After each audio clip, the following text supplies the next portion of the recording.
Shalom, shalom, Sister Sade. Shalom, Sister Happy.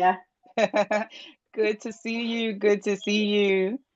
You too. Um, yes. I am happy that you're going to be sharing your testimony today, and we really gonna just jump into it, and I'm gonna start by just asking you for you to share with us, like, what was your upbringing like? Like, what did you experience as a child coming up when it comes to like your religious practices, like religious beliefs, life challenges, stuff like that? Like, how was that for you? Okay. So I grew up with like my grandmother a little bit. So like when I was born, my mom and my father they were married. They were married for like 14 years. And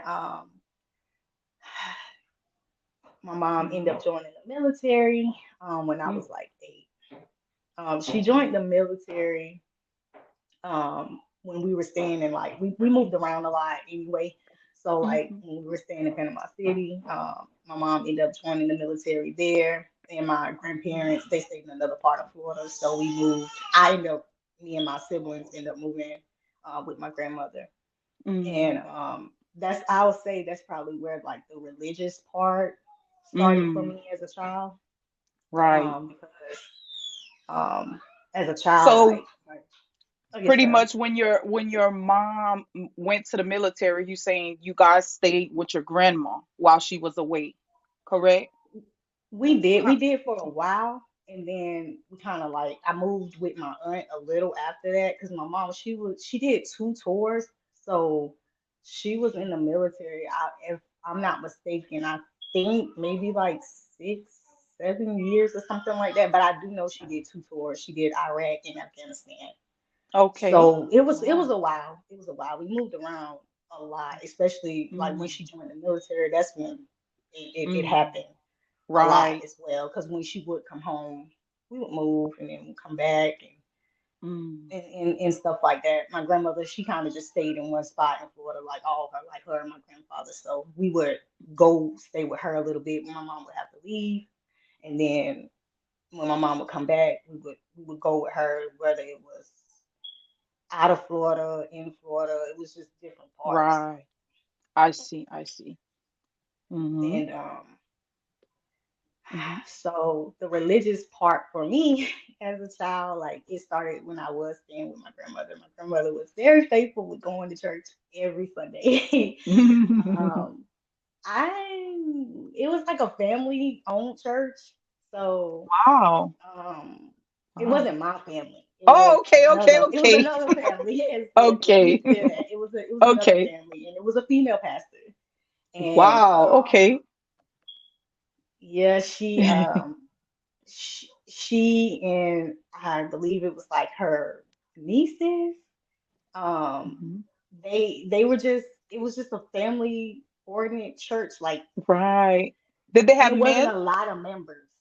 Did they have They like men? did. Really? Okay, My okay. granddaddy was actually a deacon of the church, and my grandmother, Okay. she was considered almost like a mother. Even though I didn't think my grandmother was that old to be a mother, but she was. So. Okay. Okay.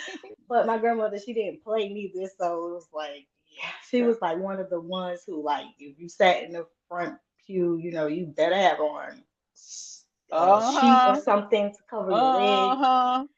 It was, Yes. yeah, it That's was. how She it didn't used play to at all. be. That's how it used to be.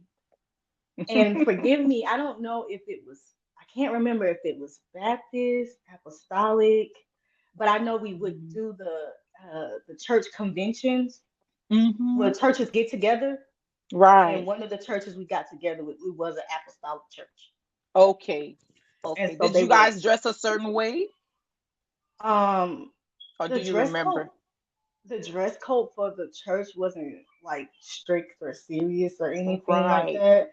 Right. It was just, well, I would say they believed in modesty. So you Right. did need to make sure, like, your Mhm. skirt was down a certain length and Right. things of that nature. But I was like really young, so like I would fall asleep in church a lot. It's just I wasn't really into church because, like I Right. said, I was really young and I didn't understand what was going on. And Right. I'm not saying this to try to like hurt anyone's feelings. I don't know if my Mhm. family is or not, but I'm just being honest about my Right. experience and what I saw. Yes. So Right. to me, I just saw like a lot of shouting, a lot of Hmm. yelling. Right. I couldn't understand the messages because it was just a lot of yelling, like Right. you're hooping and hollering preaching. I think that's what they Right. call it. Right. Right. So Right. it was a lot of That was that, your and experience. Right. Right. it was a and oh my goodness, those people like love their music part of it. Like it was like seeing a concert. Like wow, I've witnessed that. they would like come down the aisles when we did the church gathering. They would like come down the aisles and they'll be like shouting. It almost like a sorority kind of thing, a little bit. But Right. Wow. Right. yeah, it was like that, and Right. Yes. it was Wow. it was a lot of that. And Kind of sound like Baptists. I'm not sure. It just kind of sounds they would like give it. something about like United Apostolic Fellowship or something like that. Okay. That's all I Okay. can really remember. Right. Right. Right. Or maybe. Okay. And it was some churches that was like out of Georgia and then some out of Florida. It was like three churches that would get together and do this. So Okay. Okay. Okay. Probably I that can't sounds really good. remember all the denominations between them, but I know they got together and it just looked like a party to me. It didn't really look like Right. church. So I would just like go to sleep a lot, or I would call it entertainment because when they would do like the laying on the hands, I would see a lot of it being forced. Like one time I saw I've seen that. a female pastor. She called herself a prophetess, and she even called herself prophesying to me one time, and Mm-hmm. her prophecy did not come to pass because what she was saying is something I never saw in my future anyway. Right. And she just pointed at me, just going like, "You're going to be a model one day." And I saw how you Mhm. walked in the building, and it's just like Wow. I don't. What was funny was my sister wanted to be the model, and she was sitting next to me, so I thought maybe she had me confused with my sister because I'm like, Right. I don't have the body for a model. Like, at that time, models had to be Right. really Right. Right. thin, and I had little curves and stuff, and I wasn't that tall, so I was like, yeah, that's not. I don't think you got Right. Right. that Right. accuracy prophecy for me. Right. But Right. she was the same lady who one time they were doing like altar call. Mm-hmm. And forgive me because I'm not really used to the church terminology. I haven't been to Right. church in like years. When I got of Wow. age, I left. Right. But Right. I think it was altar call, and Okay. it was a guy that came up there, and she was like, she put her hand on his head and was like praying over him, Mm-hmm. and when he wouldn't fall, she literally like pushed his head back and was like, fall out under the power, of God and stuff. Mm-hmm. And when she pushed his head back, it was a pew behind him, and he fell back, and his head hit the pew like it was like, and he was like Oh shaking on the ground. I thought he was having a seizure no. Right. because his head hit the pew pretty Right. hard because Oh she my forced goodness. it. And I thought when he was on the ground, he was like doing this and stuff. I thought he was having a seizure. Right. But he ended up getting up. Okay. He was Thank okay. goodness.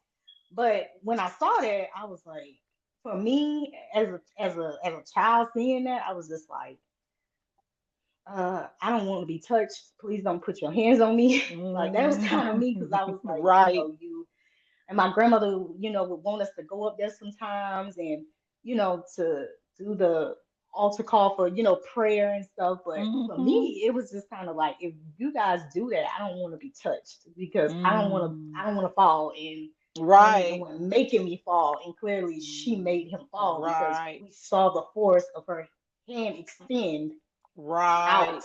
that made him fall like that because Mm. she kept trying to make him fall and he Right. wouldn't. So for Right. me, I saw that it was kind of fake, and I was just Right. like, Right. I I can don't want, understand. I don't want to be touched. And Right. in that church as well, another thing that kind of just took me off of it was the gossip, the cattiness. the Mm. pettiness. People Hmm. would go to church and fall out under the power of God, and then Monday through Saturday, they didn't live the life they Mm. claimed to live on Sunday. Right. And It's common. even my own Mm-hmm. family, I won't mention names, but even my own Right. family would be there, and they would fall out under that power and go home and just terrorize us. Just wasn't nice at Oh all. They my. didn't live that word at all. And for Mm. me, it was like, That's common. and I already had issues because, like, growing up as a child, I didn't really think, y'all cared for me anyway, because Mm. I had issues with my father and my mother. Mm. My father Mm-hmm. was very abusive. He would Mm. beat my mother in front of us. He Mm. would abuse my little brother. My little brother is 6 years younger than me, and my little brother had Mm-hmm. asthma. And I can remember one particular incident where my little brother did something, and I think at the time he was maybe 2. He did Mm-hmm. something, and my father was a very short-tempered man, no nonsense, Mm-hmm. very short-tempered, um, Mm-hmm. almost like what you would consider kind of like bipolar, schizophrenic kind of. Mm. But Right. he was a very angry man, and I was very terrified of my father. Mm. Like I would walk on Mm. eggshells around that man. But my brother did something, Mm. I can't really remember what it was, but Mm-hmm. he hit my brother really hard in the chest, and my brother kind of Mm. stopped breathing. He skipped breath. He was like, and he was 2. He was like Oh. 2, Oh, and my brother had asthma. baby. Oh. Um, and it seeing him do that to my brother, like, it made me like kind of look at my mom in a different light too, because I would just be like, Mm. why don't you protect us? Right. But when I finally saw for the first time she couldn't because he would beat her, it made sense. Mm. So And we were crazy. under that rule of what goes on in this house stays in this house. Mm. So if we would tell, we would get in trouble. Um, Mm. yeah, my my mother, I didn't understand it because even though she would get abused and we would try to get help, not just for ourselves, but for her, she would defend the abuser. And even though he was my Mm. father, it's like I had a split feeling because I wanted his approval, I wanted his love, his Of affection, course. but I Of also wanted course. to get away from him because I was scared of him.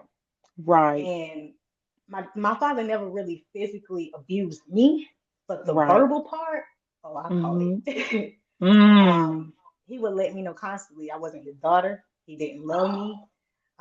He loved my sister more than he loved me. He would constantly just let me know how everything was my fault. Even when him and my mom got a divorce, he blamed that on me. I don't even know how that was my fault, but to him it You a was. child?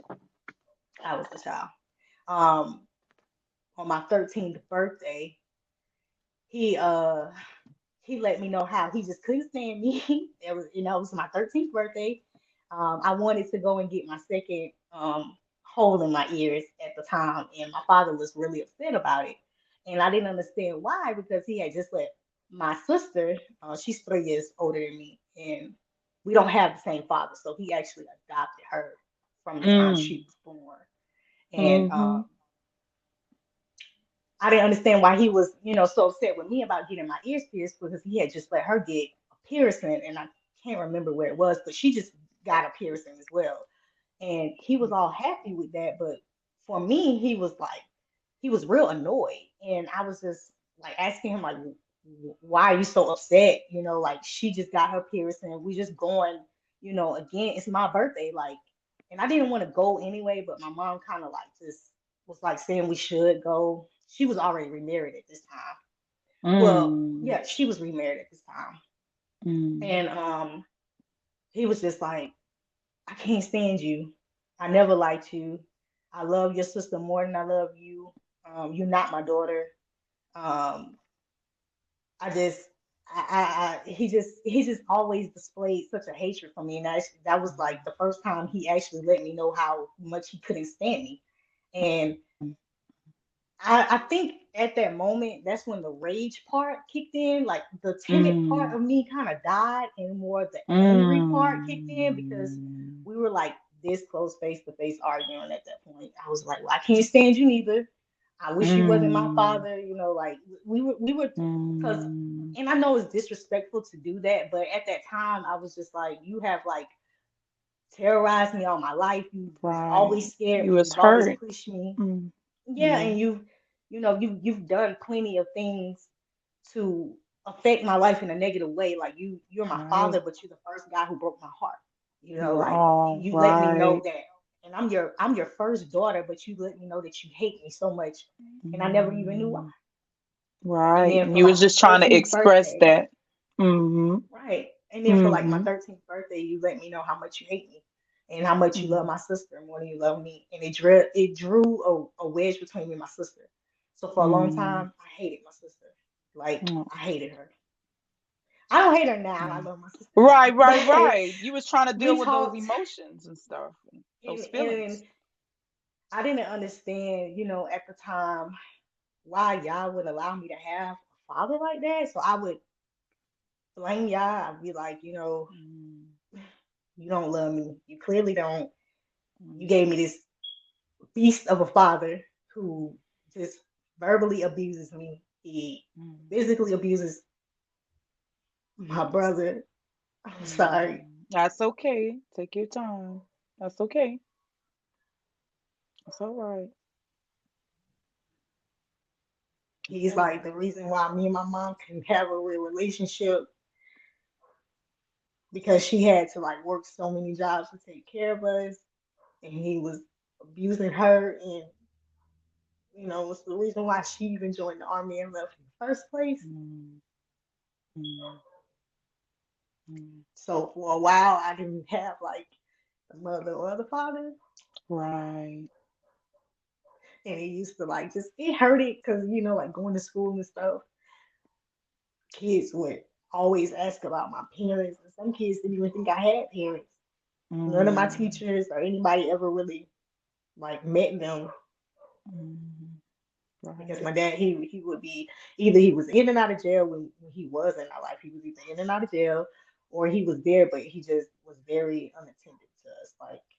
Mm. Like Right, right, he right. just yeah. And Mm.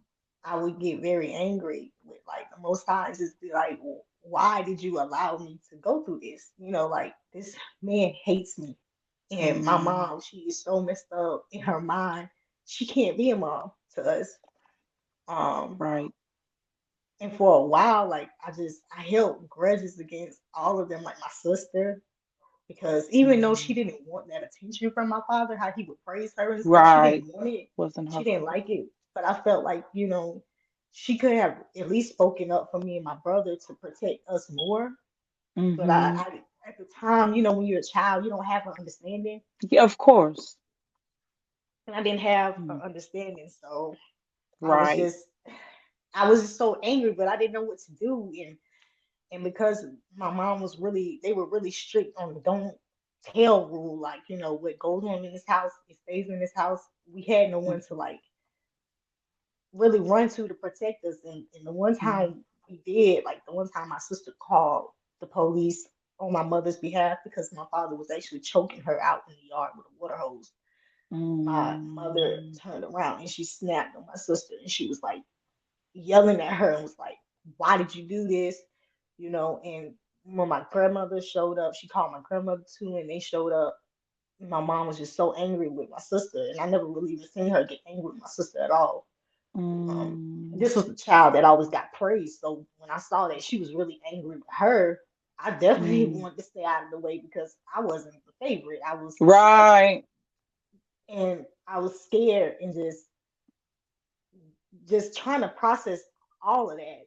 Right. Right. And I couldn't understand a lot of stuff neither. It's just it that on top of like then having to go to church with my grandmother and see how people act. It just all of that stuff was just Right. pushing me away from the Most High. It wasn't Mm. making me want Right. him. It made me just Mm. kind of resent him a little bit. Excuse me. Mm. Mm-hmm. Mm-hmm. Okay. Mm-hmm. Thank you. Sorry. Oh no, go ahead. Do what you have to do. But Mm-hmm. it made me kind of like resist y'all. Like I didn't really want the relationship because honestly I didn't think he cared anyway. Mm. And I was just like, because if he did, he wouldn't give me these kind of parents. Like they just, it's Mm. I wouldn't grow up in so much chaos and so Mm. much Mm. just hell. Like that's how I Right, felt it was. right, Like we right. we were the family that had the appearance on the outside, and everyone thought we were good, because Mm. we had the money was never the issue. We Right. were a nice looking family on the outside. Like when we would leave, my father was very strict on cleanliness, like being clean. Cleanliness. Mm-hmm. Mm-hmm. He was very strict on that. When we would go out, he would be so strict to where we would all have to dress in the same colors. Mm. That's how he Wow. was.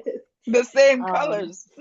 the same colors, and he was Mm. and he was like a shoe freak. So any shoes that was ever bought of us, like we had to keep them clean. Like my dad was just very strict. He was, like I said, very no nonsense man. Like he was very strict, very clean. Even though he Mm. wasn't a clean person, he didn't Mm. play about cleanness. Like Wow. that's just how he was. Mm.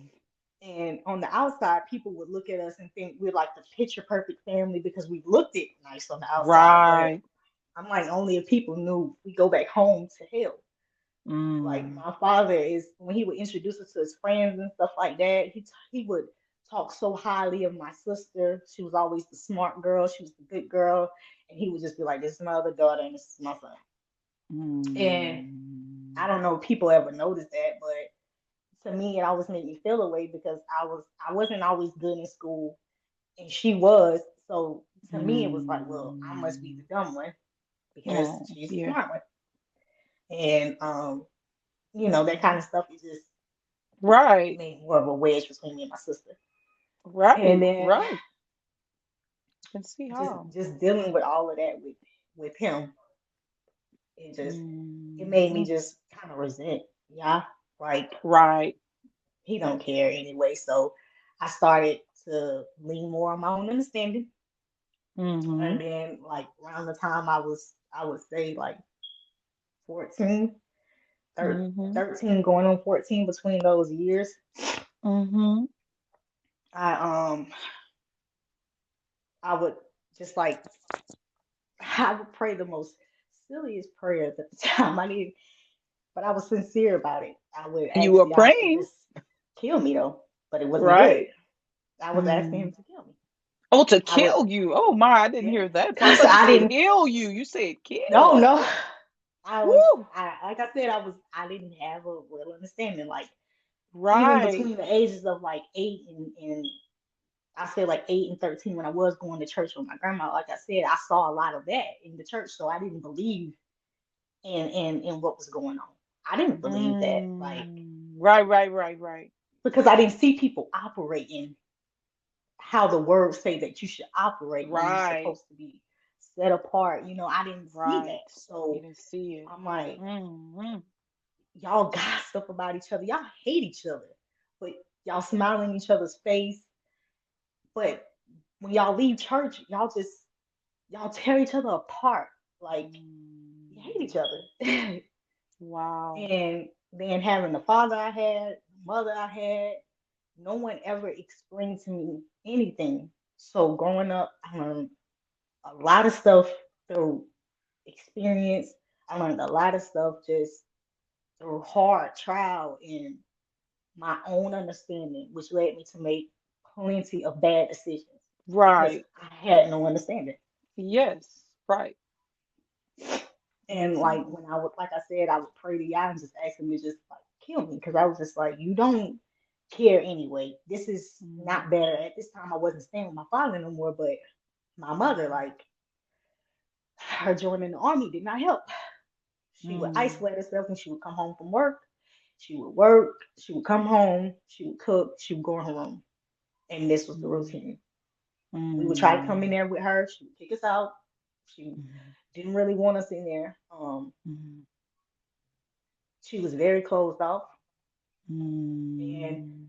I needed a mother to explain stuff to me, but I could never talk to her. Um, Mhm. her mind was gone, Yeah. and her husband was in the military as well, so that didn't help. Mhm. But he was a good guy. He was a really good guy.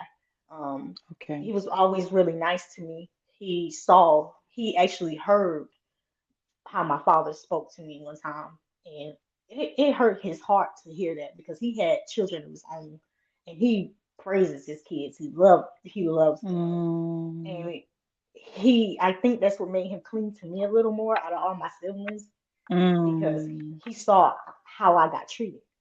Mm. Wow. So he was very, very sweet to me. But unfortunately, him Mm. and my mom, they didn't work out. Oh. And they ended up splitting. But Right. my mom, she just like her mental state from already being abused and then going to the military, her two tours, seeing all that death, all of that stuff, it bothered her even more. So it made her even more closed off to me. So Mm.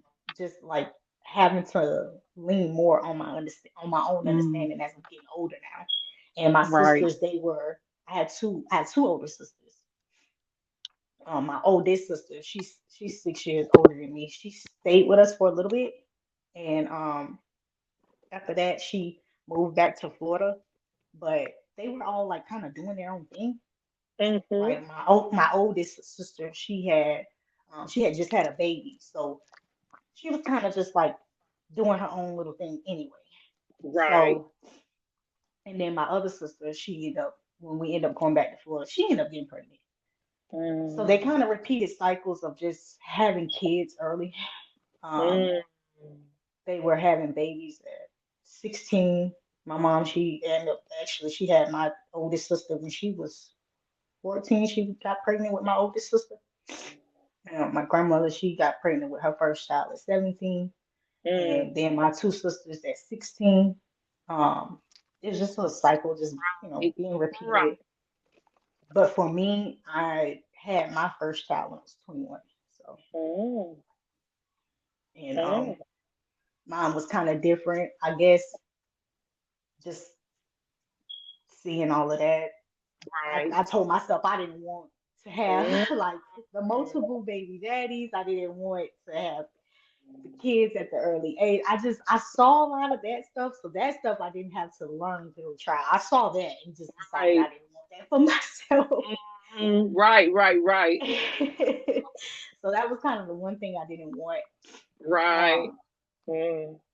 and besides, like I was still kind of going through my own mental thing, with the Most High. Like I said, when I would pray to Him and ask Him to kill me, and then um, when that wasn't being honored, uh, my mom was trying to get me some help a little bit because I had like a little bit of like a breakdown. I used to be like really bad with anxiety, and I would Mm. have really bad panic attacks. And my mom Wow. was trying to get me some help, and she gave me some. They prescribed me some medicine for the anxiety attacks. Um, Okay. and for like the depression, but that didn't help. I took the pills, and then I found myself cutting myself on the wrist, How old were and you around that time? I was like 15, between Wow. still 14, 15. Mm. And Mhm. my mom, she was like, when I finally did tell her, she told me don't take the medicine anymore. She was just like, if this is making you worse, then don't take it. And um, But I was still really sad because it didn't make even though I stopped taking the medicine, the problem didn't go away. Mm. So I still had this problem. The hurt little girl in me turned into the anger teenager me. So then I would start acting out with fighting. I would fight every day. Mm. Still mad at y'all. Still like, Right. he Right. Right. don't care anyway. So this is just how it's gonna come out. Like anybody who was not on my good side, I kind of just Mhm.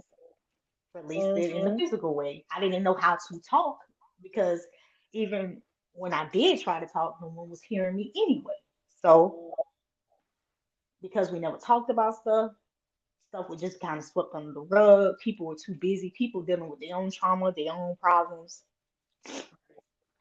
I would stop handling stuff and trying to speak, and then it just be anger. And then my mom, she was like, "Why are you so angry?" Like she couldn't understand why I was so angry, but I was trying to like tell her like for years I've been trying to get you to understand this and notice this about me, but you don't see me.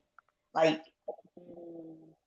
you like I said, I love my mother, and me saying this Right, of is in course no you do. way to talk bad about her, but I'm sharing experience, and I've kind of had these Experience. conversations with her before, and in no way am I trying to discredit my mother or my father because I actually forgive both Right. of them, or anyone in my family because I've forgiven all of them. Right. But at the time, my mom was just she like I said, her mental wasn't there. She had her own insecurities, and men, her children, we just wasn't her priority. It Right. was her husband's, her jobs, other stuff took priority over us. So Right. we kind of just all acted out in different ways. And mine was just angry. I was just an angry child. Um, she got tired of me always fighting and getting in trouble at school.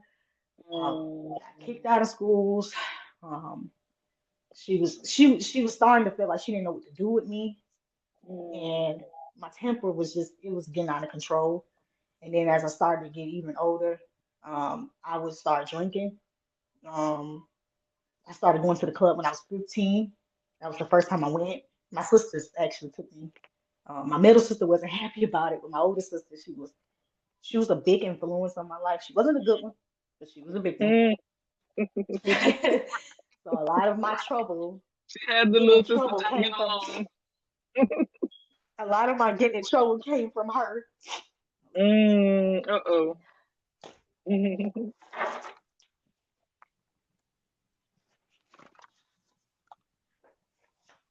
Okay, sorry. Mhm. But a lot of my getting in trouble kind of came from her. Uh-oh. she was she was like I said, I didn't have a mom, so she was Right. my influence figure, and she didn't Mhm. have the mom. We have the same mother. We don't have the same father, but we have the same mother. And Mm. my grandmother kind of raised my oldest sister a lot more. So for Okay. my mother figure was my sister, my Mm. oldest sister. And like I Right. said, she wasn't the best one, but she all I Right. had. She was all I had. She was the only one who made me feel understood. She Mm. understood the same hurt I felt when it came down to my mother. And Right. her and my father, they situations happened before I was even born with them that caused them to not get together, have a relationship. There was allegations made of rape and stuff. So I don't know. I wasn't born at that time. Right. Like I said, she's Right. 6 years older than me. So it was Right. already stuff that was happening before I was even born Right. Right. with them. But she kind of felt the same way about my father that I felt like I Mm. said, I mean, I hated him and he hated me. Me and my Mm. sister, we bonded off of like the trauma of just of hating people who didn't who kind of just hated us. Mhm. It's Like yeah. weird, but Right. Right. Right. um, Mhm. so like I said, she was the first person to take me to the club. Um, at 15, then the drinking started to take in more. Still, the anger still there. Then Right. I would say the misuse of my body when I became sexually active. Right. I would I would be honest, I was whoring myself because I Right. didn't know who I was, didn't Of have no course. father, just Right. looking for love, but looking for it in people who really didn't love me. Right. Um, Right. Tying myself to people who claim to have loyalty to me, but really didn't display it. But I'm so young, naive, Of and gullible, course. believing Right. it. Right. Right. um, so sharing things about myself that I wish my father would have.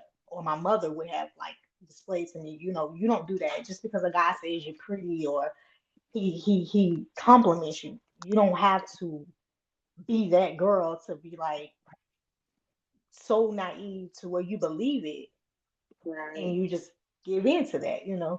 I wish I would have known that. And Right. like I said, because I lean a lot to my own understanding, I made a lot of dumb decisions. And I would honestly just say this. Um, in the scripture when Paul talk about after he left, like I think it was like the third heaven, he had the thorn in the side. He had a messenger from Satan with a thorn in his side. Right. Right. And he would Right. ask God to Mhm. like take it away. And he's like, no, this is gonna be a reminder. And Mhm. my bad decisions left me with a reminder. I won't Mm. like go into detail about it, but I have a Right. reminder of my Right. bad decision that I live Mm. with for the rest of my life. Right. Yeah. Right. Um, Mhm. not proud of it, but Right. it was Right. something that it was my fault. Yeah. Right. And I would say too, from what I'm hearing, and like many of us who went through things, coming up and came up in broken homes and stuff like that. You only were doing you, your sisters, all of you guys were doing the best that you knew how to do at the time with the information that you had. You know, that was the information that you guys had. That's what you didn't know how to do it right. You know what I'm saying? So, we can only do the best that we can with the information we have. So I could understand. I could understand. And at this time, like I'm still running from Yah. Like I'm still just angry with him. Still like, you're not you don't care. I'm still blaming him for a lot of the self-infliction stuff I'm doing to myself. But I'm at the time I'm still angry with him because I still wasn't healed from a lot of trauma. So when I would run into people that probably really did care, I would run those people off because I Mm, thought love was arguing, disagreements, fights. I thought that stuff was, kind of more normal. right. So as I got older, I didn't really trust people neither. Um, from being hurt when I was like in my naive stage, I started learning from that. So I would just start being really cold and just like cut people off. Just I didn't care. I went through a phase of feeling numb. So I Mm, would do stuff, and if people even displayed that I hurt them, I just would be like, "So you get over it." I got mm, over it. mm. I went through a phase of you don't like what I did, we can fight about it, or you can Wow. just get over it. Like I didn't feel anything. Like I was numb. Right. Wow. Mm, I lived a life of just like as like I would say this is like my age from being 16 to like 18.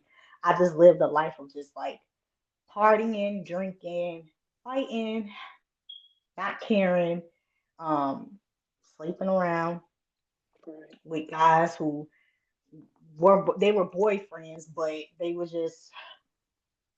were not good guys anyway. But I didn't Right. care. I didn't care because I was so caught up in just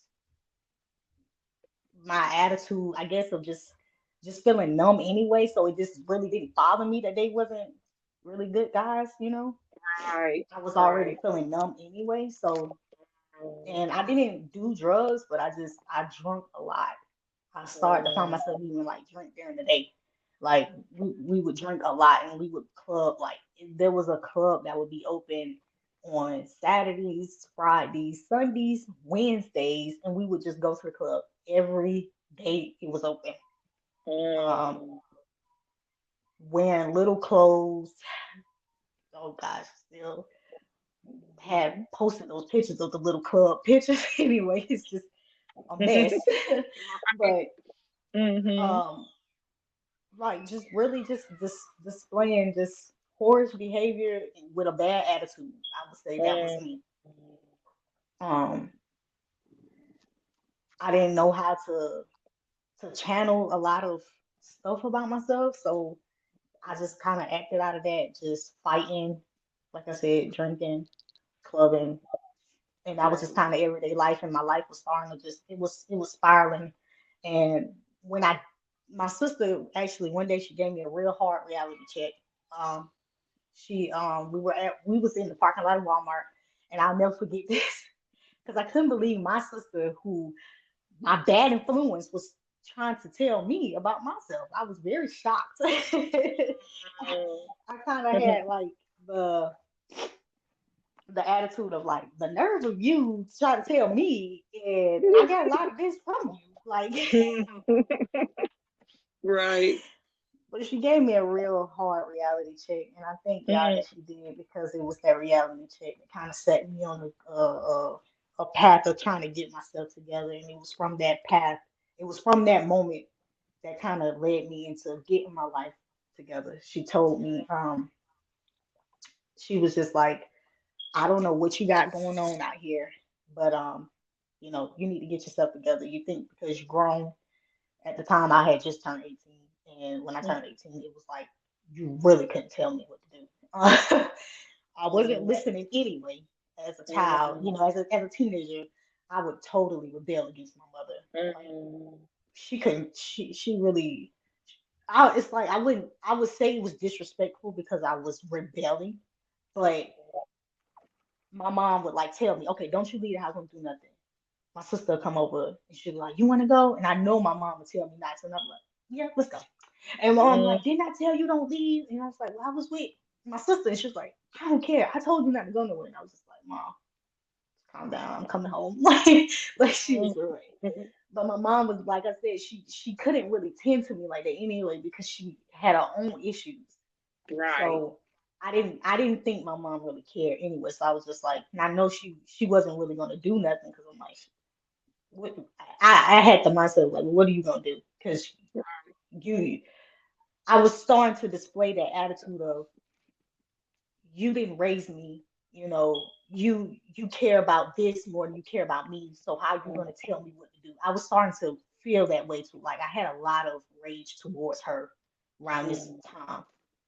I had more sorrow towards her as a child, but as I started becoming a teenager, it was like more rage towards her. So Right. um, my sister, she gave me the reality check when we was in Walmart. Like I said, it was at the parking lot of Walmart. She was like, I don't know what you got going on out here. You think because you're grown, you don't have to behave in a certain manner. She like you drinking all the time, you clubbing all the time. You may have a job, and at the time I had my own job. I was making money myself. And she was like, just because you got a job, you make money or whatever like that. Just because you're not dependent on somebody financially, that don't give you a right to just drink yourself a stupor, just be out here clubbing and partying. You just sleeping around, she gave me a real hard gut check. And I didn't reject it out of my mouth, but in my head I was just like, how dare you? But it Mm. made me cry a little bit and it kind of made me feel good because I was like, somebody actually cares. Mm. All this time I did whatever and nobody cared. Mm. Nobody said anything. Nobody stopped me. Nobody was, you know, and I was just like, somebody actually seeks me. Wow, Mm. you know. But from Right. that conversation, my sister to this day, she don't even know that that conversation actually Wow. put me on a path of just kind of getting myself together from that point. Like it Wow. did though. Was that the first time you're saying that was the first time that you ever had somebody actually speak to you in that manner, like to let you know, like, I care and what I see you doing is it's not okay. I would say that was the first time correction came my way and I actually received it. Mm. I Okay. mean, Okay. she would talk, but my grandmother, like her family, how Brother Rasha was talking about the families that, I think it was the last video, the last two videos of Brother Rasha was like, Sister. Mm-hmm. it's always that family that you always hear about that's out there fighting and stuff. That was my family. That was my grandmother's side. Okay. So Okay. my grandmother, when it came down to the fighting stuff, my grandmother just was like, to her, it was like, because that was Mm. like fighting to us as a family, like as a family, that's what we grew up in. It was like just sport to us. It was Mm. just like Wow. fighting was like getting dressed in the morning. That's all we knew. And my Right. grandmother, so when she would hear about that, she would hear about it all the time. She would be like, "Y'all out there fighting again." But it was really nothing that she, I guess, really wasn't much that she could say because this is her family. Like this is my grandmother's era that produced all of this. I would say from Right. mine, from what I know. Right. And my grandmother already knew, so she didn't really speak much on it because she just like she'll just be like, "Y'all stop that," but it's That not was it. really much that she could say. Right. Right. Yeah. Right. Right. So the fighting part, she was just like, I can't really do nothing with y'all on that. It just was what it was. Right. So, but my sister, her correcting me was the first time I received correction, and I tried to get myself together.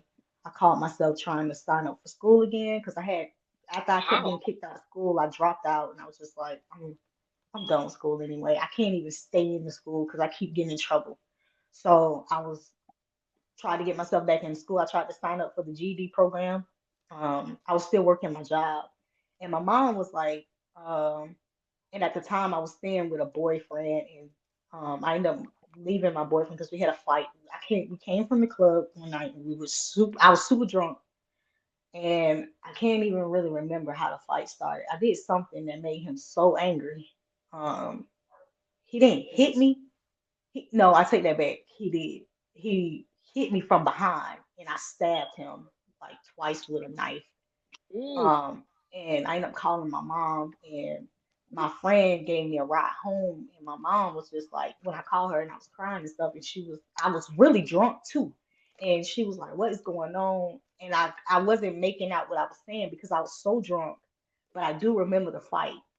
And she was just like, I think she smelled the alcohol on me. I still had club clothes on, and I had um alcohol on me from the fight and all of that. So she was just like, my mom kind of gave me a look that was just like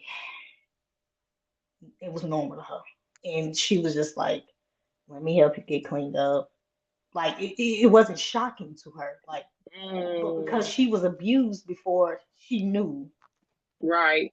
and and because I saw my mom that way, I always told myself I would never let a man hit me or anything like that. So after he did that, I was just like, "Yeah, we done." I would, I I was more so like if you as a couple, if you thought you was gonna hit me, I'm gonna kill you or something like that. Like I'm not gonna let you put your hands on me because I saw how powerless my mom was to my father. I never wanted to Mm. feel powerless like that again. My father was Right. the only man who made me feel that way.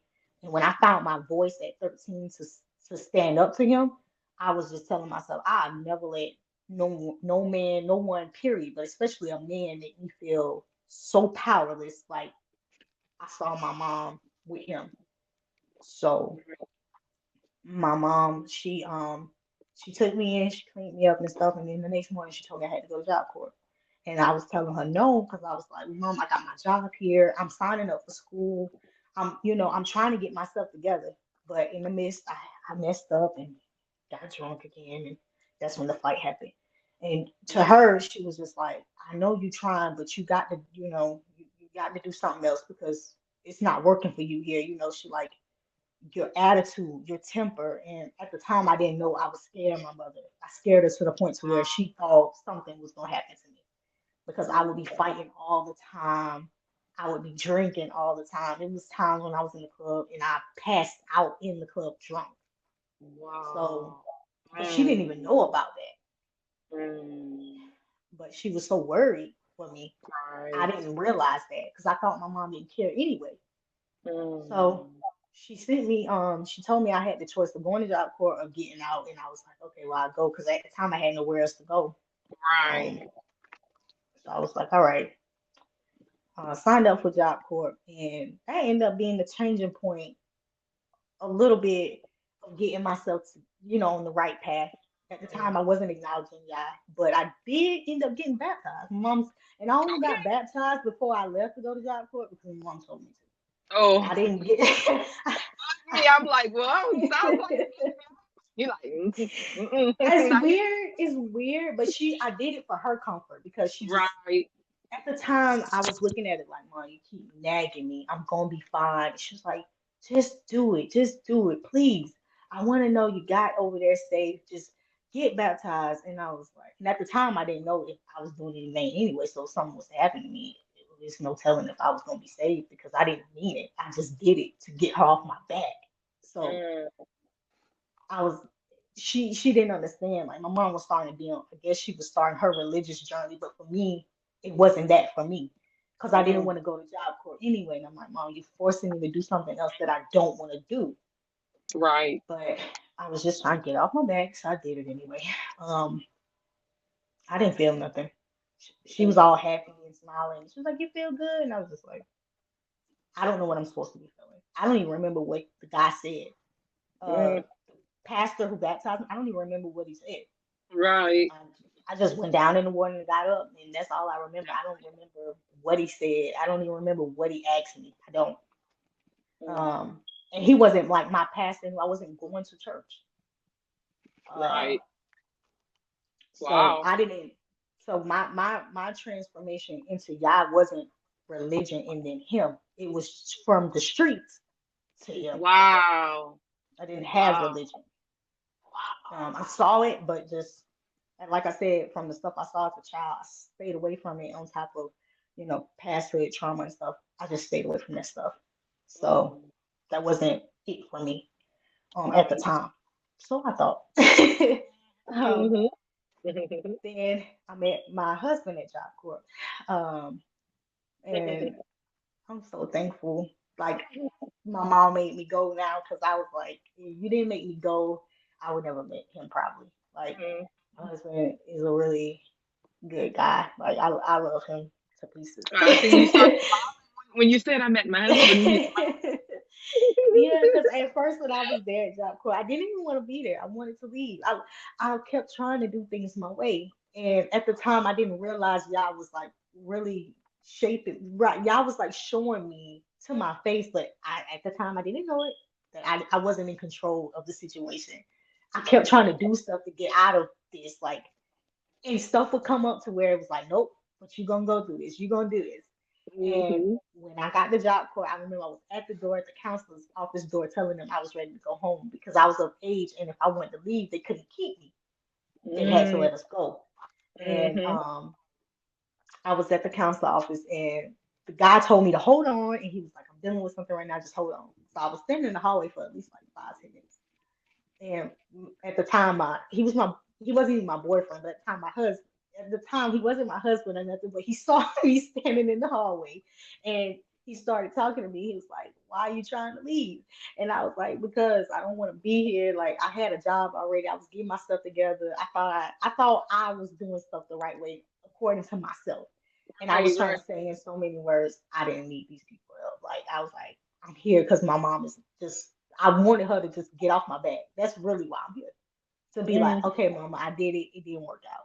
But then my right. mom, she ended up talking to me and was like, girl, if you come home, you ain't gonna have a home to come to. She wouldn't let me quit neither. And he was like, just stay, just stay. So to be honest, I stayed because he asked me to. It made it easier because I was Mm, in when I was in Miami in Homestead. I'm not sure if you ever been to Miami. It was super hot. We were really? like next to a military base, and it was ostriches that was running around all the time. The mosquitoes was terrible. The Mm, food was disgusting, and the heat really? was excruciating. Even though I'm from Florida, I'm not from that part, so it was like that Right. heat I wasn't prepared for. Type of heat. That Miami is something else. So I wasn't Really? prepared for it. And I was just like, oh my gosh, I'm ready to go. I was so used to doing stuff my way, getting my way, doing whatever I wanted to do. I wasn't used to structure. I wasn't used to, okay, you gotta go to bed on time. This is the dorms. I wasn't used to this stuff. So Right. at this time, structure was starting to form into me and let me know like, hey, you can't do whatever you want to do. Like you're gonna have to sit down and you're gonna have to get yourself under control too. Because if you fight here, you're getting kicked out. Mm. And I actually did get kicked out for 30 Oh, days, and I didn't fight the girl. I mushed her in the face because she got in my face, like she got in my personal space. And like at the time, I'm still carnal, I'm still worldly, and Right. I still have a bad attitude. But I was trying Right. to keep my attitude under wraps. I was really Right. trying with my attitude. And Right. my husband, he was gone. For the 4th of July, he went back home, and I was there, and it was me and my friend. And the girl kind of like they had issues with my friend, but the loyalty part of me was like, well, you got issue with my friend, you got issue with me. So I wasn't gonna let her get jumped in so many ways. My Mm-hmm. mom, my mom, she hated that about me too, because she knew majority of my fights wasn't mine. It was people. The loyalty Mm, part of me was just loyal mm, to the wrong people, right. and I learned that the Right. hard way. But Mm, they were claiming to jump my friend, so we went back to the room, and I put a lock in the sock, and I came back out, and I came back out with the lock in the sock. We went to the basketball court, and I told we were the my friend and the girls, they started to argue. And the girl she got in my face. I didn't hit her with the lock. I just like took my hand and mushed her back, and she told that man straight on me, and I ended up getting sent home for like 3 days. mm, And my husband was very caught off guard because he was just coming back, and when he came back, he was like, "You leaving? You got in trouble?" And he was like, "I told you, keep your attitude under control. Don't, And mm. I think that was like the first time me and my husband actually realized we loved each other because we cried when I left. We cried. I didn't even Really? want to leave, and I was shocked because at the first I didn't want to stay. But after meeting him and we spent so much time together, it was like now I'm crying because I don't want to leave. But after 3 days, they brought me back. Um, I came back, and after I came back, um, I kind of got myself together. I kept my attitude under control. I was like, okay, I can't be putting my hands on people. So the reality check started to kick in, like, consequences is happening if I keep Mm, this up. So right. I kind of just my husband, he wouldn't let me out of sight anyway. He was like, everywhere you going, I'm right there. Mm, He was like, I'm gonna make sure you don't get in trouble no more. mm-hmm. Uh, so I was like, okay, I'm not gonna do it anymore. We ended up graduating. We came back to Florida. Well, we came back to the other part of Florida after leaving my Miami and graduating from Job Corps and stuff. And a situation like we moved with my mom. Yeah, we ended up moving with my mom when we came back. Um, some things happened with my mom. Um, Disagreements. It was like coming back to trauma all over again. It wasn't a good feeling. So all the progress I felt like I had made, I felt like it Mm, slipped back, and I went back mm. to my ways. I Uh-oh. went back to the angry me. I went back Mm, to the hurt me. I went back mm, to everything that I was starting to feel kind of better from. But mm, um, after that, mm. me and my husband ended up moving by ourselves. Um, and that's when I got pregnant with my daughter. Was he from where you were from? No. No. My husband he was born in Texas, but after he turned like 2, he moved down to Florida. But it's Okay. so weird because even though he was born in Texas, all of his family, like his dad's side of his family, all from Louisiana, which is really Mm. weird. Yeah. So, yeah, he could he could share a lot about that Louisiana side, which you already know a lot about. Where we from? Right. So me and my husband ended up finding out we had a lot in common. A lot in common about like Mhm. trauma, parents, and we shared that. And that was like our way of bonding and starting the relationship because we shared a lot of that pain. And he was like the first person I ever opened up to about a lot of stuff.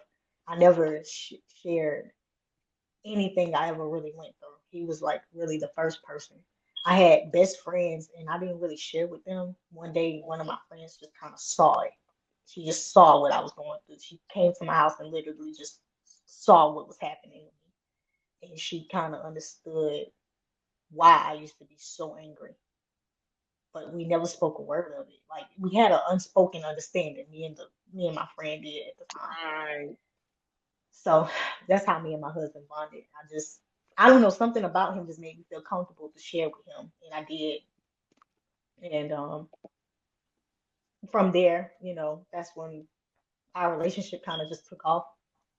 Like I said, we ended up coming back to Florida, where I'm from, um, and we was living with my mom. A bunch of stuff happened there. We just ended up moving into our own place, and that's when I ended up getting pregnant with my first daughter. I was 21 at the time, Okay.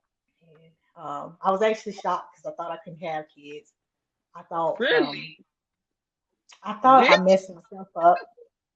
I thought I messed myself up from all of my bad decisions. you? I thought I messed myself up in that department. So Really? I was in disbelief when the lady kept saying it, and she was like, Really? "You're pregnant," and I was like, "I don't think you got this wrong, lady. I'm sick." And she was like, "No, you're Uh, pregnant." And she was like, "See," and I just I didn't believe it until I heard the heartbeat, really? and I was and that was the first time in a long time I thought I thanked the Most High. I thanked him. Wow. I went to him in prayer, and it wasn't, "I'm mad at you. I'm angry at you." It Mm, was, "I thank you because wow. you're starting to honor all what I wanted." I always Mm, wanted someone to just love me for me. I wanted him to give me somebody who wouldn't turn it back on me. I had like just, I suffered from abandonment issues. I suffered from a lot of stuff. So right. as a child, you know how kids they wanted different kind of stuff. Growing up, they may want toys or this or that. For me, I just wanted love because I didn't Mm, receive that from either side of my family. I didn't receive it from my mother, my father. I wasn't really receiving it from my sister, who I was staying with. So it was like I just wanted love. That's all I really wanted. So when he right. blessed me with my daughter, I was like, I was thankful. Mm, I was thankful to the Most High at the time. I was like, wow, you know, you finally honored something that I really wanted in my heart. And she was like truly a little blessing to me. She's like my little, I used to call her my little broke best friend. We would do a lot of stuff together. And mm, a different side of me started to come out, man. I cleaned up myself with my clothing. I would stop dressing provocative. I wouldn't wear like little clothes anymore. I wanted to be better, not because of any like thing dealing with YAH. It was more so because of my daughter. I didn't want her to think this is how young ladies are supposed to dress or how they're supposed to carry themselves. So I started caring about my attitude. I tried to start checking my mouth, you know, cursing, not getting angry in front of her. Um, mm, like I said, changing my clothes. Just I tried to be very careful about a lot of the stuff that mhm. I tried to be careful about a lot of stuff that I was doing, like how Right. I carried myself as Right. a woman in general. Right. So it was from then where me and my husband, we would, even when we would have our disputes, I was like telling him like, okay, well, we're not gonna have it in front of our daughter. Um, Mhm. if we can't agree or talk in a calm manner, we're not gonna do it. I really didn't want her raised in those, excuse me, in the setting I was raised of chaos. Right. I Right. didn't want her to see that Right. because I knew for me what it did to me. It Right. traumatized me. It hurt me. It made me confused, and I didn't. I tried to be the mother to her that I didn't have. I tried to give her the things I didn't have. So I really started caring more about the appearance and the way I was in general. Right. And then I ended up getting pregnant again. Um, and around my second pregnancy, I would say y'all was really starting to deal with us then. We ended up going homeless. We lost everything because one day my husband he kind of lost his temper at work. Um, we were worldly people, like I said, we were full of the world. We were full of Right. ourselves. We thought because we had the job, the money, we thought we were something. Mm, We gave no recognition to the Most High for any mm, accomplishments, wow. achievements, or anything we had. We were Mm, just full of ourselves, full of pride. We made our own right. stuff our gods. Mm, Well, y'all showed us that we're gonna need mm, him, and mm, it was so weird. And how I knew it was y'all because we were staying in our apartment, and we had 1 month left on our lease, and throughout the whole 11 months we stayed there, we was never late on rent. That mm, one time, that one decision he made at work when he quit his job because he couldn't keep his pride in. He just his pride got in the way. He got very angry and he quit. And I had mm-hmm, just quit my job because I was a CNA at the time and I was pregnant and I couldn't do the work. Because I was pregnant, I couldn't do the CNA work. mm-hmm, So the heavy lifting and stuff with the patients. right. So I was very taken back when I found out he did that. And like everything started happening from there. Um, when he quit his job, we were trying to work things out with our landlord, and they actually just came. We actually like new management had just took over with our landlord anyway, and the lady was like, "Well, I can't do nothing about it because y'all don't have the rent." Um, and she was like, "Well, what I won't do is I just won't put it off as an eviction. I'll just let y'all in y'all lease this the 11th month and just say, you completed your lease." Mm, But we actually had one more month because it was a 12-month lease. And right. she only reason she did that was because she said she looked in the history and saw we never was late on rent all the time. So I was Right. just like, you can't do anything out of all the time we were never late. You can't help in no way. And she was Right. like, then we lost our car shortly after that. Mm, We had, and you know what was so funny? We had literally just paid our car note. We had literally just gave these people like $400 to try to keep our car. And the people took our money and still repoed it like 2 days after. mm, I mm, mean, it was happening back to back. And at the right. time, like looking back at it, when we look back at it, I was like, yeah, this was nothing but y'all because I've never known something to happen this fast. And we lost everything like that. We had to sell everything in our house. And my family wouldn't let us live with them. And we were the kind of people like I never really lived with my family anyway. I never depended on anybody. Like I always made sure I worked so I wouldn't have to ever need anybody.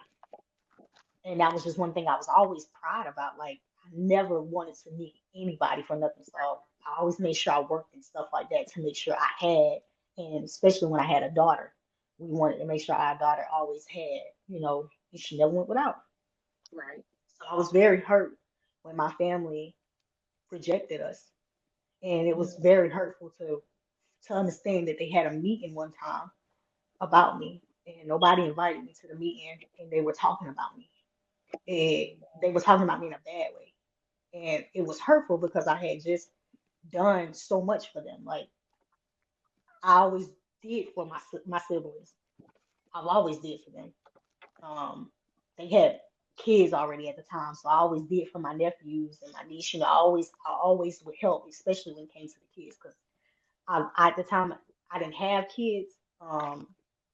When they were having kids, I was the last one to started having my children. So it hurt me to know that when I needed the help, they didn't extend it to me, but they talked Mm. about me and they looked down on me, and it was real hurtful. So one day when I ended up getting hired at Children's Place, and the Children's Place I wasn't making hardly any money. I was making gas money, but this was the only job I could find at the time when I found out we was getting evicted.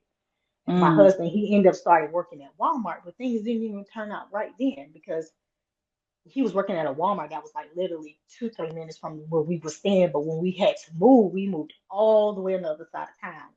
And he had to be to work at like 5 o'clock in the morning. And at the time, the city buses didn't run that early. So um, I ended up working at Children's Place, and one day I went to work, and I was really good about masking everything that was going on. I always smile and greet the Mm. customers and stuff because I dealt with families and little kids and stuff like that. Children's Place is a kids clothing store, so Mhm. one day I couldn't hold it in. I went to work, and my manager was like, well, "Something's off about you," Like, she was like, "What's wrong?" And I just bust out crying. I was pregnant, and Mm. um, at this time I'm showing too. And I was just like with my second child, and I was just telling her everything that was going on. My manager was she was Caucasian. My manager showed me the most kindness that a stranger could show someone. She invited me and my Mm. family to live with her, Oh which required us to move to wow. Georgia. We moved to Really? Georgia. Yeah. Oh, how And beautiful. when she said that to me, I cried even harder. And she was like, "Why are you crying?" And I was like, "You don't understand. Nobody gives me anything. I work for Mm. everything I have. And if something is given to me, I have to pay it back. Nobody genuinely does anything for me." And she couldn't Mhm. understand that because her background and my background are different. So Right, she couldn't right. understand it. But she was Mm. very, very sincere and very, very kind and very loving to me and my family. Like Mm. Oh she wow. ended up being my kid. I ended up making her like my daughter's godmother because she was just Oh. like, and we still talk to this. She's really Oh. great. She was a real blessing to me at the time, and I don't even think she Hallelujah. realized that she was because me and my Mm. husband we were on the verge of just having nowhere to go. Our families was just they for some reason it was like I couldn't understand it because we were fine with our families, and then when this came up, everybody just turned on us. Like Nobody just opened up their doors and said, my come sister on, let you us guys. live with her for like 2 months, and she was moving out of her place. And when she moved into her new place, my sister told me that she had to focus on her and her family, and we couldn't stay with her.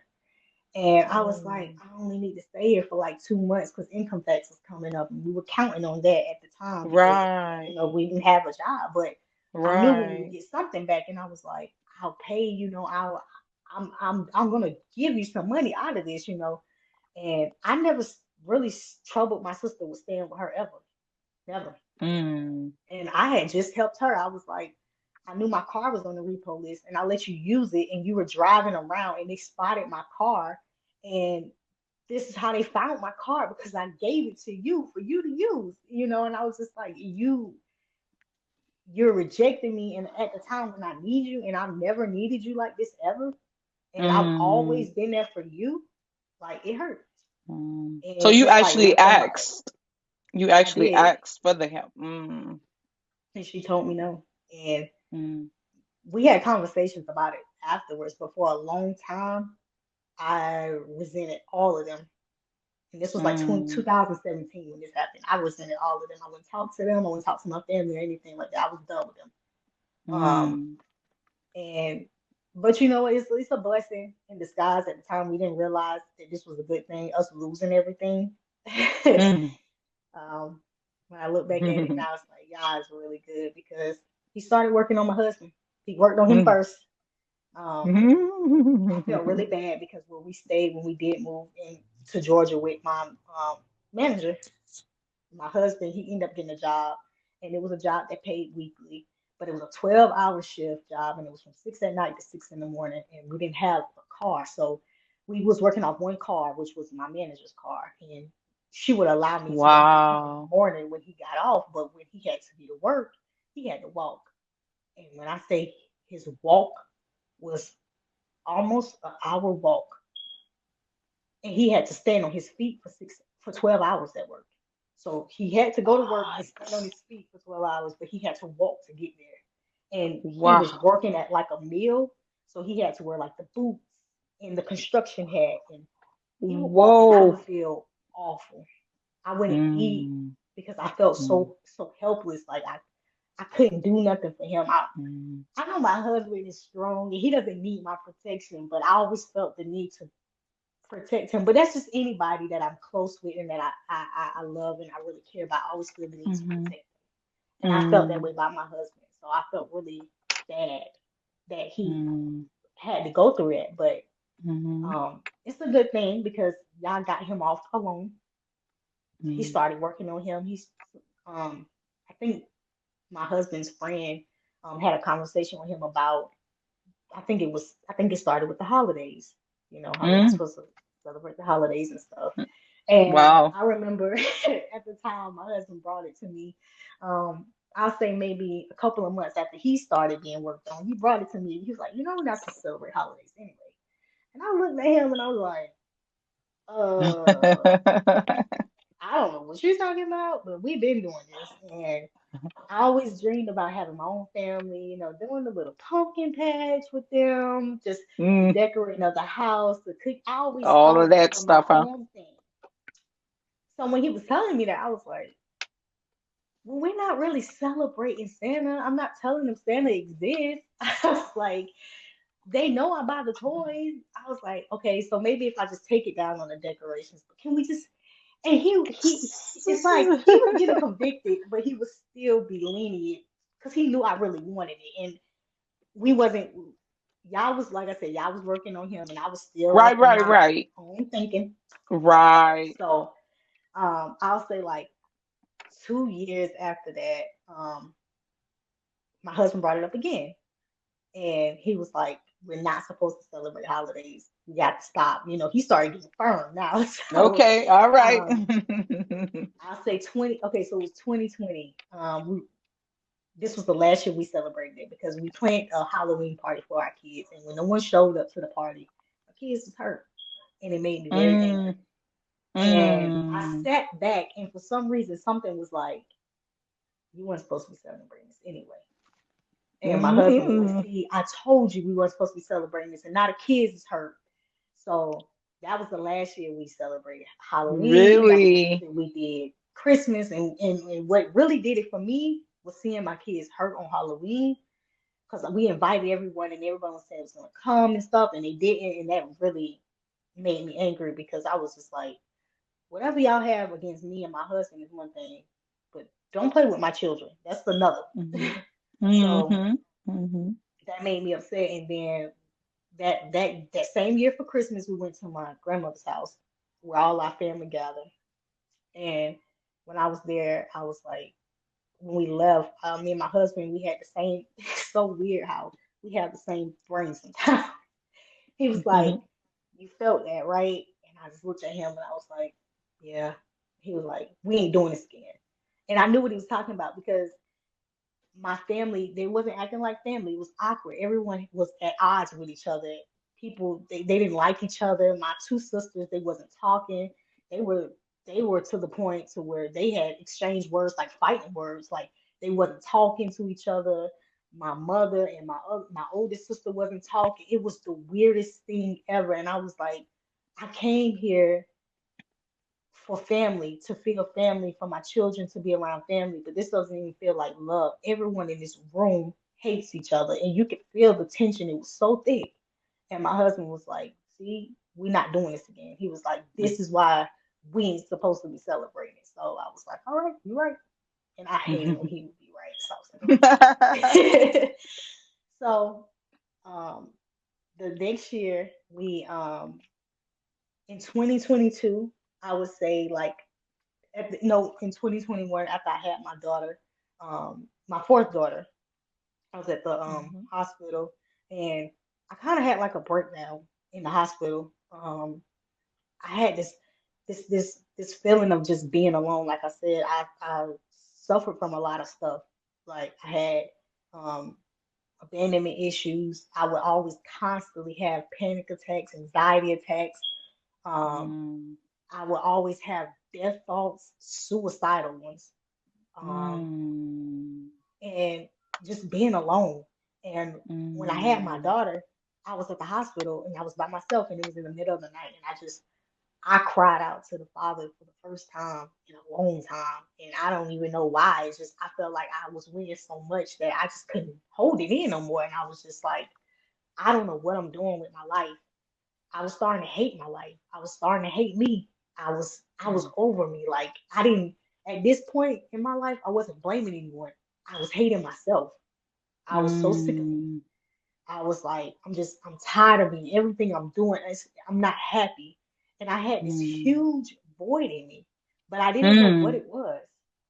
And I Mm. got so angry with my husband because I was like, well, I wouldn't feel this way if you would be a better husband. He was like, my husband, like I said, he was already in the truth. So he was like, your problem ain't with me. I can't be Mm. what you want me to be. And when he said that to me, Mm. it made me even more angry with him.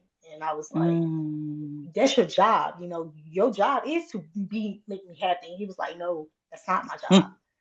Mm. He was like, the happiness you're looking for, I can't do. And Mm. Yah was revealing to me that the little girl in me was still unhealed because I would get angry with him and the little girl would come out and I would lash. And he was like, Mm. see, your temper, that's what I'm talking about, your attitude. He like, you do this thing to where anytime you hear the word no or you feel like you're being rejected, you act like this. And I would just Mm. go into a rant and I would go off. And Mm. I was like, all right. Wow. I thought my children were supposed to fill the void. They didn't. I thought Mm. money would do it, so I went and picked up another job. I worked 2 jobs. I didn't have to. I just did it. It didn't help. Mm. I thought things would do it, so I would just buy stuff. Nothing was Mm. helping, and Mm-mm. I was just like, nothing is working. And I Mm. kind of just like gave up, and so I was just going through a period of just I don't know. And then when I was talking to my sisters and my mother, it was like, well, it's more than just being a mother and a wife. Take some time out, do the things that you like. And she was like, what do you like to do? And I was like, I don't know. I don't know. I don't have anything I like to do. I used to Mm. say like my seeing my children happy made me happy, but that stopped working. Mm. So I was like, at this point, I don't know what I'm supposed to do because nothing is working. Wow. So um my husband was starting to bring videos to me about a couple,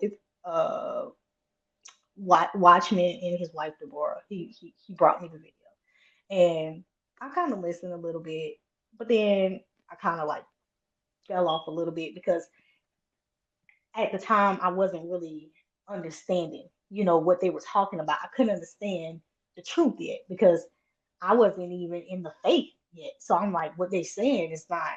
I just knew kind of more like about the holiday part, but Right. everything else, it wasn't clicking to me. So I Right. kind of fell Right. off from that. But then when my husband brought me a video about the Nephilim, um, the he brought me the video with Pastor Darby. Um, he was explaining Nephilim, so I was watching the video and I thought it was a good video. I loved history in school, so Mm-hmm. anything that's involving like history and stuff, it was intriguing to me. So I was like, okay. Um, but at the time, I didn't realize he was talking about something from the Bible. I, Mm. I was so carnal in my thinking, Sister Abby, I didn't even realize what he was talking about. I'm thinking this is like something from just, a history book.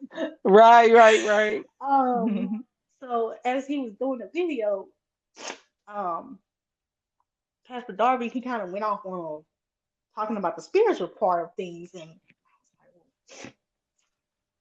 excuse me. I was like, Mm-hmm. well, what is he talking about? So I kind of got curious to see what he was talking about. And I started like searching his YouTube page and I started like watching different videos of him. Mm-hmm. And it was one message that he was talking about. It was starting to pique my interest at the time. And I didn't know I was being set up by Yah to receive my day of visitation.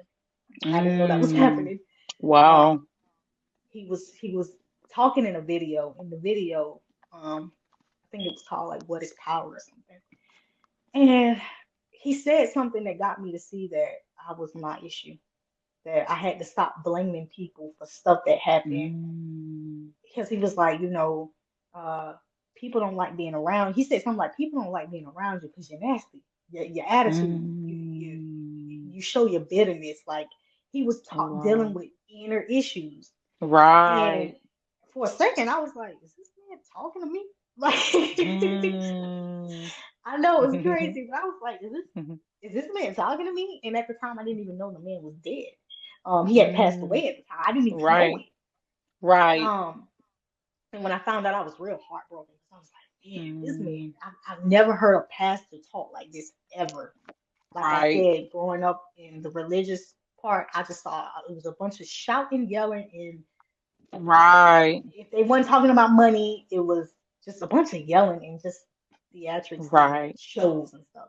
So to hear Right. someone actually preaching and actually telling a person you are your problem was something new to me. Mm. And I was like, Mm. it got, but I, something in me didn't get offended. Something in me got me to realize, like, man, my life is the way it is because of me. And Hmm. I was like, he said something like, things, trauma, may have happened to you as a child, but he started to get me to understand as I got older, those bad decisions, those bad things that was still happening to me was because of the choices I Mm. was making. Right. So I started to take ownership on that. I was like, yeah, Mm. I did. I I did this to myself. Mm. I stopped blaming my mother and my father for stuff, and I started Mm. taking responsibility for me because I was like, I did do this to myself.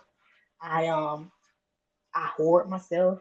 I got Mhm. angry. I did the fighting. I did the drinking. Um, I blamed Yah. I was so caught up in my own anger and hurt.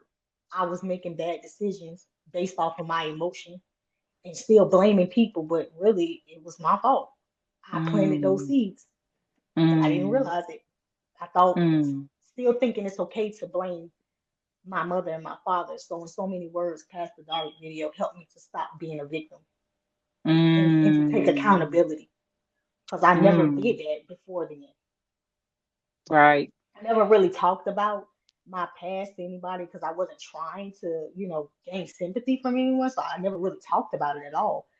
But it helped me that when I would have uh like a conversation with myself, I could be honest with me for the first time and be like, no, your mother and your father did this, but after a certain age, you start doing this to you. So Mm. those videos, um, that kind of helped me. And then um, as I was sitting there and I was watching the video, something happened. Like I, I couldn't. It's hard to explain Mhm. because I didn't know what was Mhm. happening.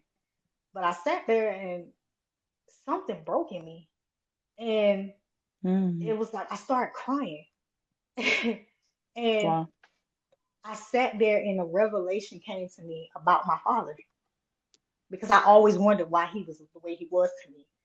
And something was like being revealed to me that my pain had a purpose. My father had to be what he was to me to be where I am. And Mhm. at the time, I didn't realize it was Yah, but Yah was revealing to me, I'm your real father. Don't worry Mhm. about what he did. And I started Yes. crying because I couldn't understand what was happening. And I literally Mm. sat there and it was like a vision, like of just everything. Like it was like my childhood just kind of flashed before my eyes as I was sitting at my desk because I was actually working and I was Mhm. still on the clock working. And I was gone from actually paying attention working for like an hour, but I didn't get in trouble or anything. So I knew it had to be Yah because I was supposed to be working. I was Mhm. working from home. And it was like Yah was like I said, like a vision of my childhood just passed over my life, and Pastor Darby's still playing. And it's like a Mhm. revelation hit as I was sitting there, and it was like your pain was to cause purpose. He had to be this way to you for you to be where you are now. And I couldn't understand it, but I was Mhm. crying. And Mm. in that moment, that was my day of visitation because Yah gave me a godly sorrow. I never felt sorry for anything I had ever done. And in that moment, Mm. I broke down crying. I felt bad about every single thing I done because Yah had showed me how I sinned against him, how Mm. I blamed him, how I was disobedient to him, how I was so rebellious and I was so angry. Like he gave me such a godly sorrow that I just couldn't do nothing but cry. And I Mm. repented. I didn't even know I was repenting. I didn't know Hallelujah. what I was doing. I at the time I Mm. wasn't reading the Bible, I wasn't reading no scriptures. I didn't know what was happening. It just Wow. happened, and something in me just knew to say I'm sorry.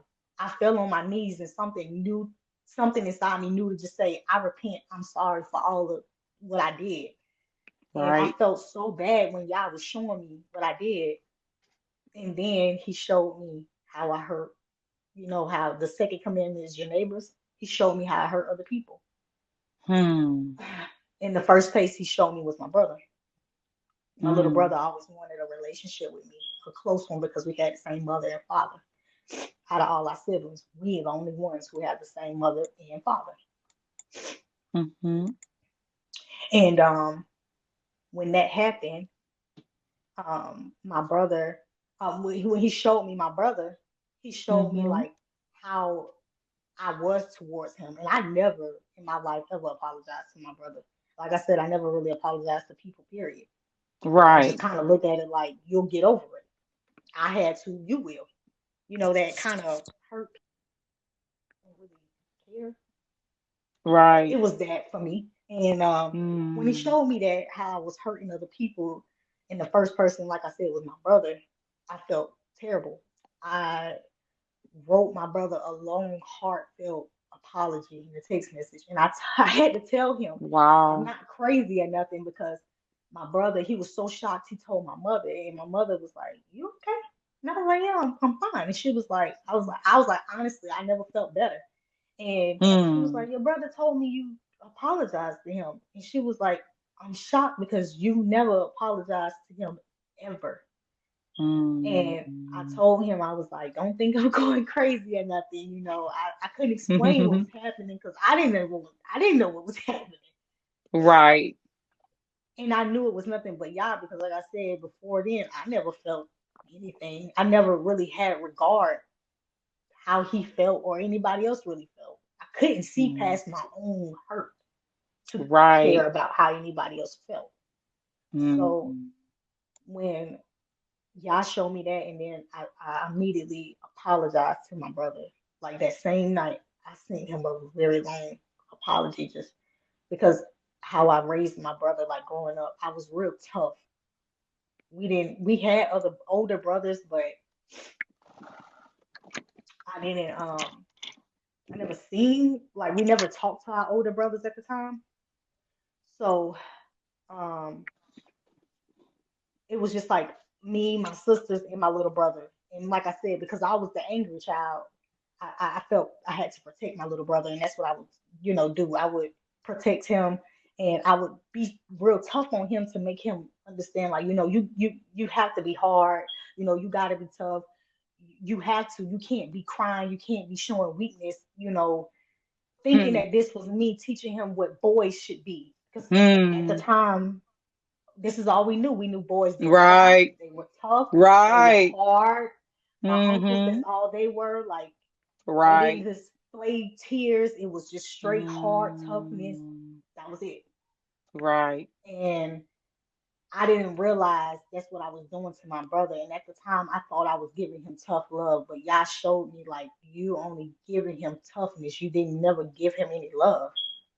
And Mm. that broke something in me, and I felt really bad. And y'all started to, like, get me to understand your brother went through a lot, just like you did. You gotta be Mm. better. You gotta fix this. So I did. Mm. I apologized to him and Awesome. stuff. Whoever y'all put in front of me to apologize, I did that. Right.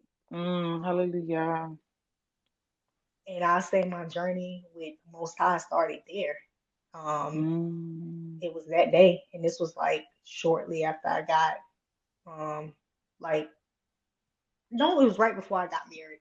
And then me and my husband, like, we've been together for almost 10 years this year, but we Mm. wasn't married. Right. Um, but we have like no outside kids or anything like that. We have 5 kids, but we're Wow. it's just our kids, no outside Right. kids or Right. anything Right. like Right. that. So Right. Right. Right. I Look at started wanting to do family. things the right way, as y'all was Right. dealing with me. Yes. But I always did want to be married. And I always, Mhm. I had spoken something over myself as a little girl, and I didn't even realize it because I always would tell myself when I was a child, the man I married was the man I was gonna have kids with. I wasn't gonna have kids with anybody else, and y'all was gonna be my Mm. husband, and that's it. And I Wow. didn't realize I Wow. spoke it over my life until I had gotten to that point, and I sat back one day, and it was like this. It had I had forgot I even said it, and as I was just sitting down, it's like y'all had brought that forward to me, like remember you spoke this over yourself. So I was Mm. like, yeah, I Awesome. did. And at the time, Oh, I didn't know see? how how that scripture about powers in the life of powers in the life of the Oh, tongue, and what yeah. you can have whatever you say, and speaking things Yeah. into existence. I didn't Right, know right. none of that as a Life and child. death. Right. Right, right, right. I didn't know none of that. I didn't know I was doing that. Right, right. Wow. God's So amazing. it He's was amazing because a lot of times he's working when we don't even know he's working. And even when we think we're not even connected to him, talking about in those times when we were out in the world and lost, thinking we weren't connected. But you obviously was. and I You didn't obviously realize it. was. I Yes. didn't realize none of that. But Right. after I got married, y'all started really dealing with me.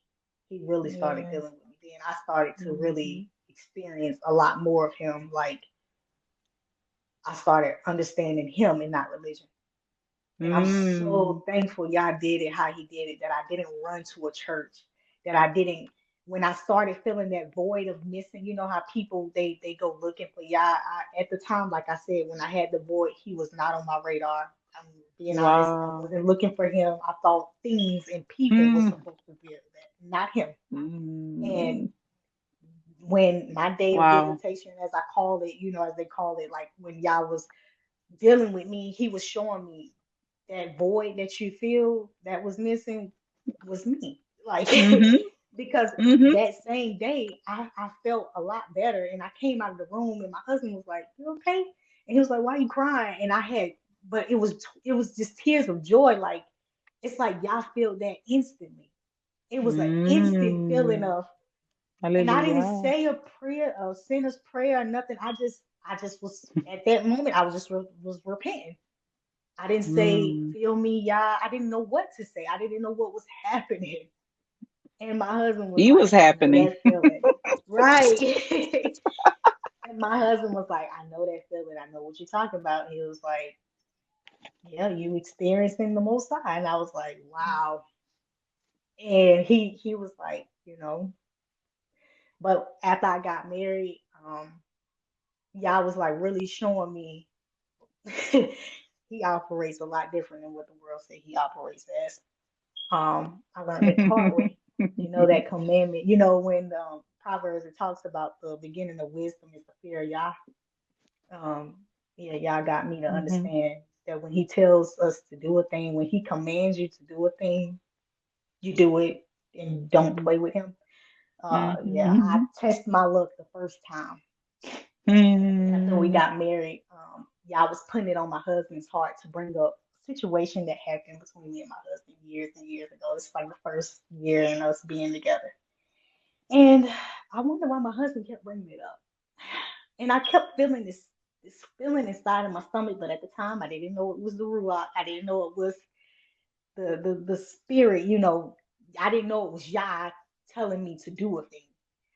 I thought it was nervous, like my nerves and just what I was feeling in my stomach. I thought it was just nervousness.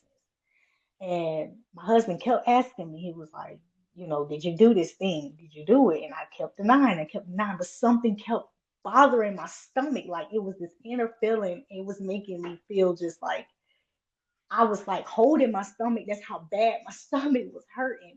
And I was just Mm. like, no, why you keep asking me this? And I finally told him the truth about what I did, what he was asking me about, but I told him a partial.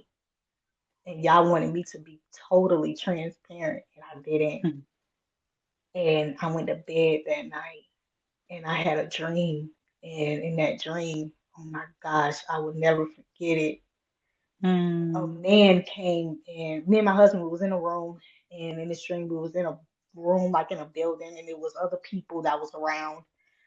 We were dressed nice, like in a gathering or something like that. And out of nowhere, I fell out. I kind of just like passed out in the dream. And my husband rushed over to try to get me, and he fell out. And everybody who ran towards me, they all just fell out. Like people were just dropping.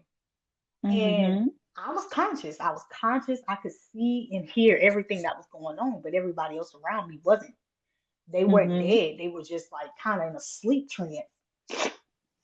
And a man walked up to me, and he was a black man. He had on an all black suit. He had a bald head, and he had like black shades on.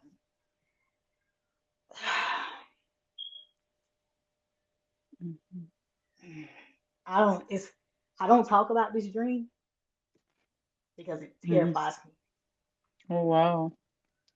and even to this day, it terrifies me. Um, Mm. but this was Yah sending me that message of don't disobey him. Um, Mm. the man picked me up, and at the time I thought it was a man, but I didn't know what it was. But I found out later it wasn't a man. It was a, a, a spirit in the form of a man. Mm. He picked me up, and I can't remember what he said to me, but before like he laid me back down on the ground, he gave me a look, like a smile. It was like a sinister smile. Like it was almost a smile. Like I knew, like if I didn't get myself together and if I disobeyed Yah again, he was going to be the thing to come back and get me. Like if I died or Mm. something, he was going to Mhm. be that spirit to come and get Mm. me. Mhm. And it was just this Mm. smile, like this smirk on his face that was just like, it was very sinister. It was very sinister. Mm. Like he couldn't Mm. wait to devour me. He couldn't wait to come back and get me. But he didn't hurt me. Wow. He didn't hurt me in the Right. dream.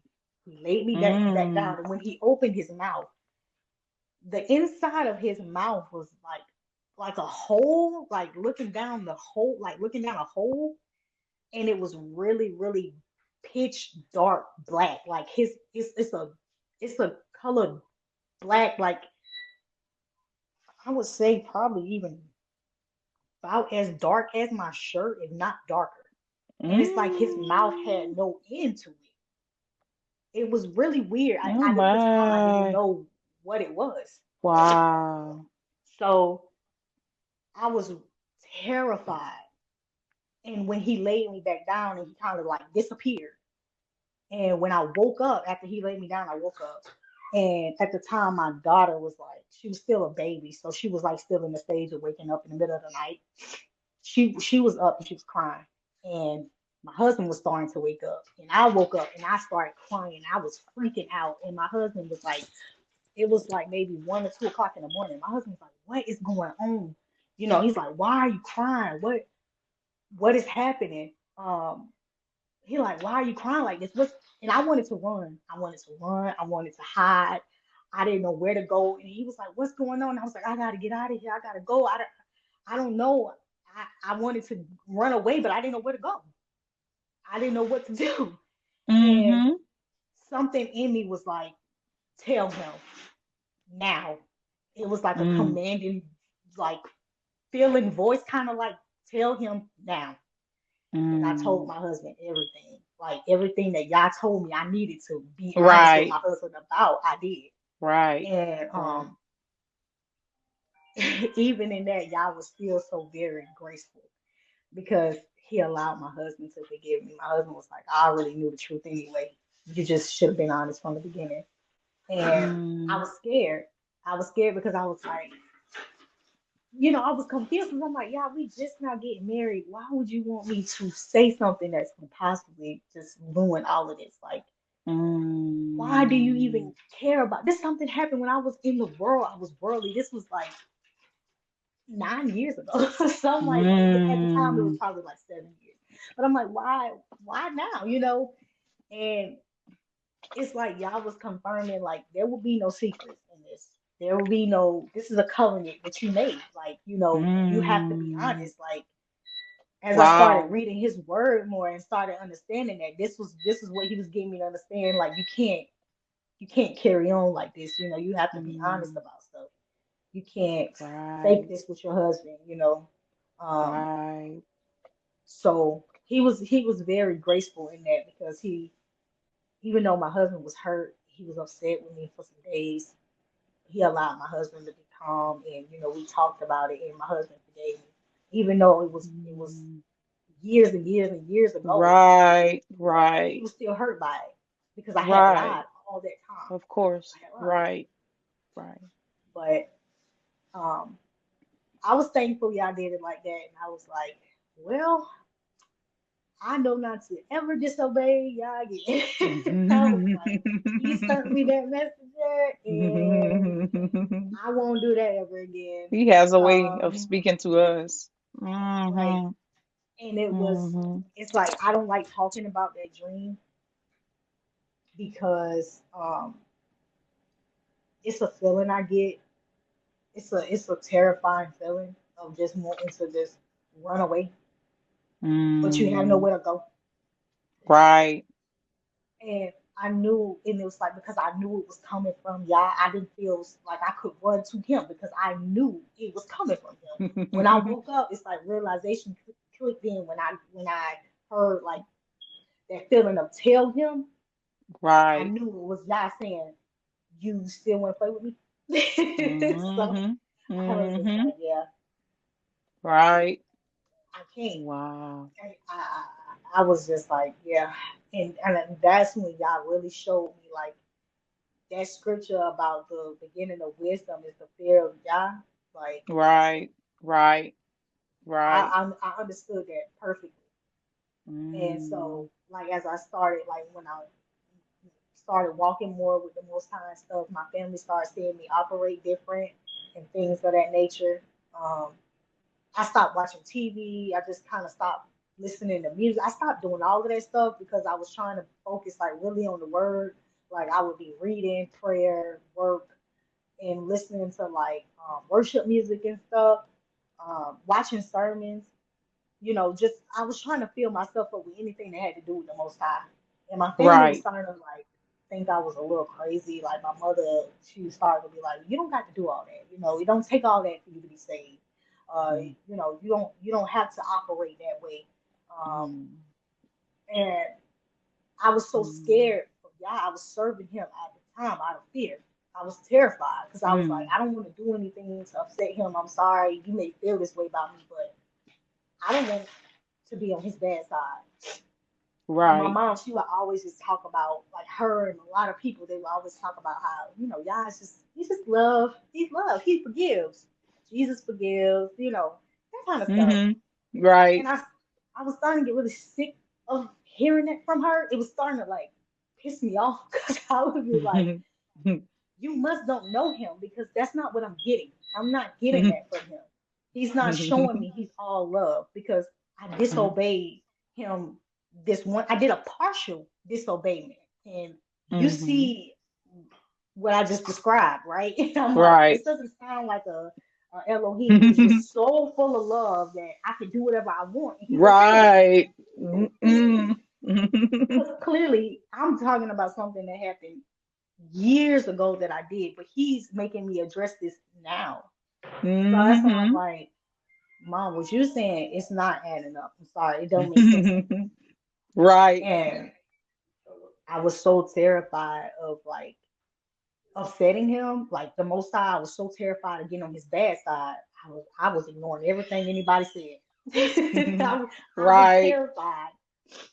Right. And so my husband was like, okay, I understand you on your journey. He was like, but don't just only serve him out of fear. I serve him out of love too. But at the time, I was so fearful of him, of the Most High. I was only doing things out of fear. I was Right. afraid. Like I wouldn't do certain things if my husband would do stuff like if anything that I thought was like that y'all would deem unrighteous or wicked or something like that, I would be terrified of doing it. Like drinking, I wouldn't dare even like drink. Like I had got the mindset, like if you even drink, not even getting drunk, but just drinking, it's a sin. I felt like Mm-hmm. everything was a sin at that point, and I was just, Mm. I really wouldn't do anything. I was so terrified. Mm.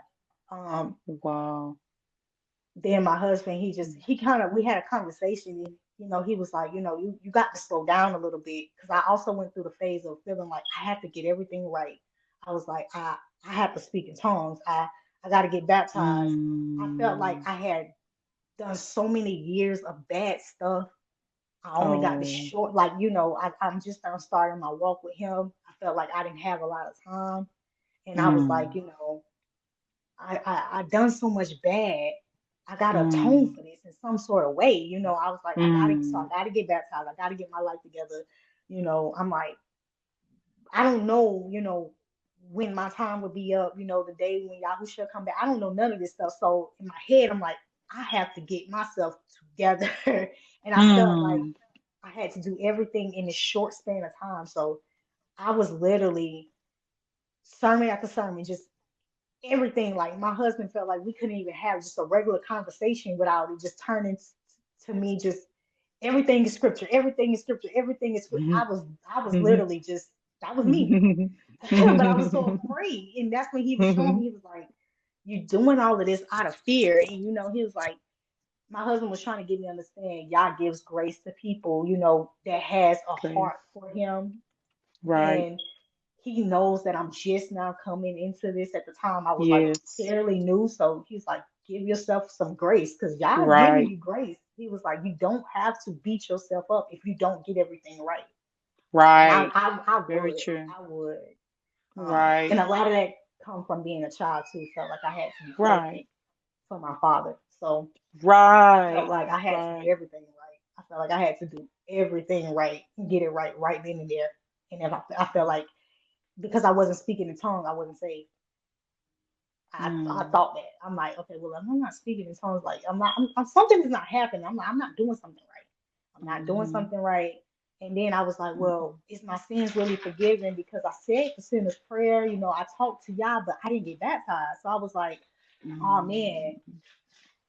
I gotta get baptized, or if something happened, I ain't gonna make it into the kingdom. I was having these Mm. thoughts, Wow. but because Right. I didn't have like a spiritual guide or anything like that, like I said, I was just watching a lot of stuff on YouTube, and I Right. didn't at the time I didn't run into you guys' page yet, but my husband Mm. he gave me you guys' page, the video Wow. Joshua to Jesus, from Joshua to Jesus.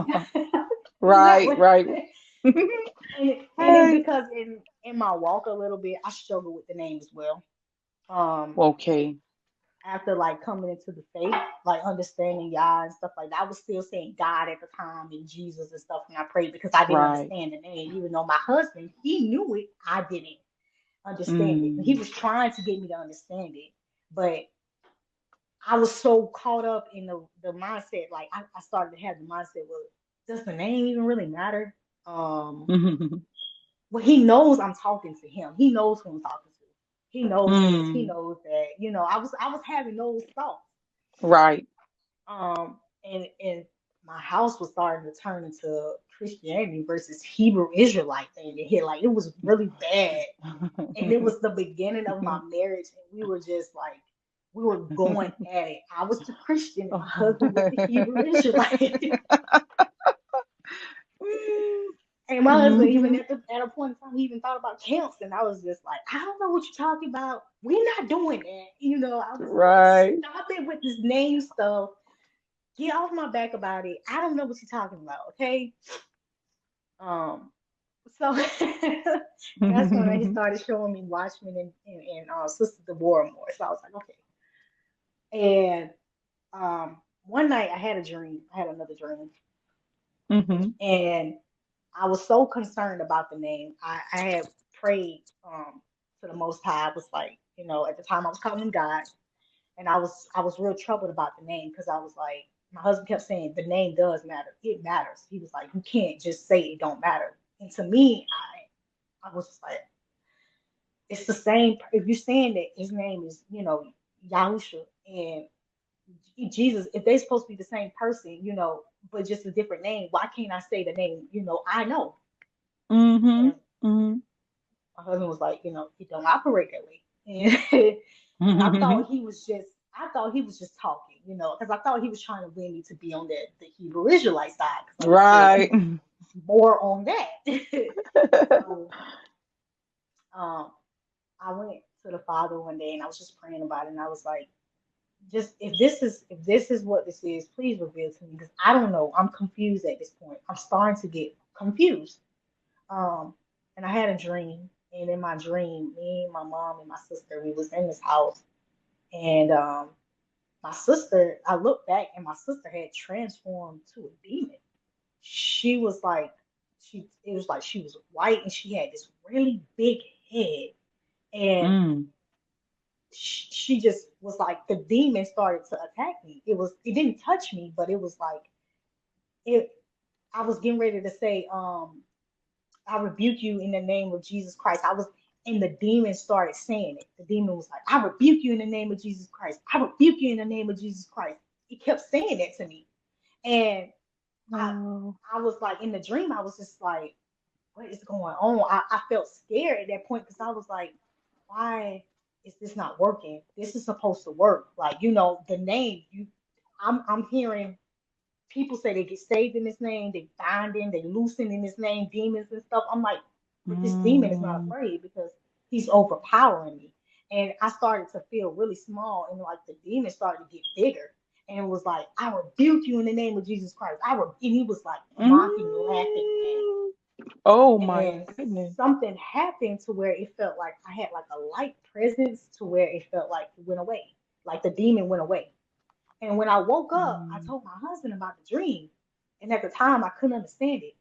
And like 2 days later, I was watching an old video that Brother Watchman and Sister Deborah had posted. And in this video, I had no idea what she was going to say. None. I've never seen it before. And she was sharing her testimony a little bit about her struggling with the name as well. Um, when they left Christianity, and shared she had a very similar dream. And when she shared her dream, me and my husband looked at each other, and I was like, doesn't this sound exactly like what I just told you last night, the night before? And he was like, yeah. He was like, wow. And in that moment, me listening, something, it's like I felt something confirming that the name did matter. And Jesus was not his name. It wasn't his Mhm. name. And Mm. after that, I couldn't go back to that name because I was like, I asked for confirmation.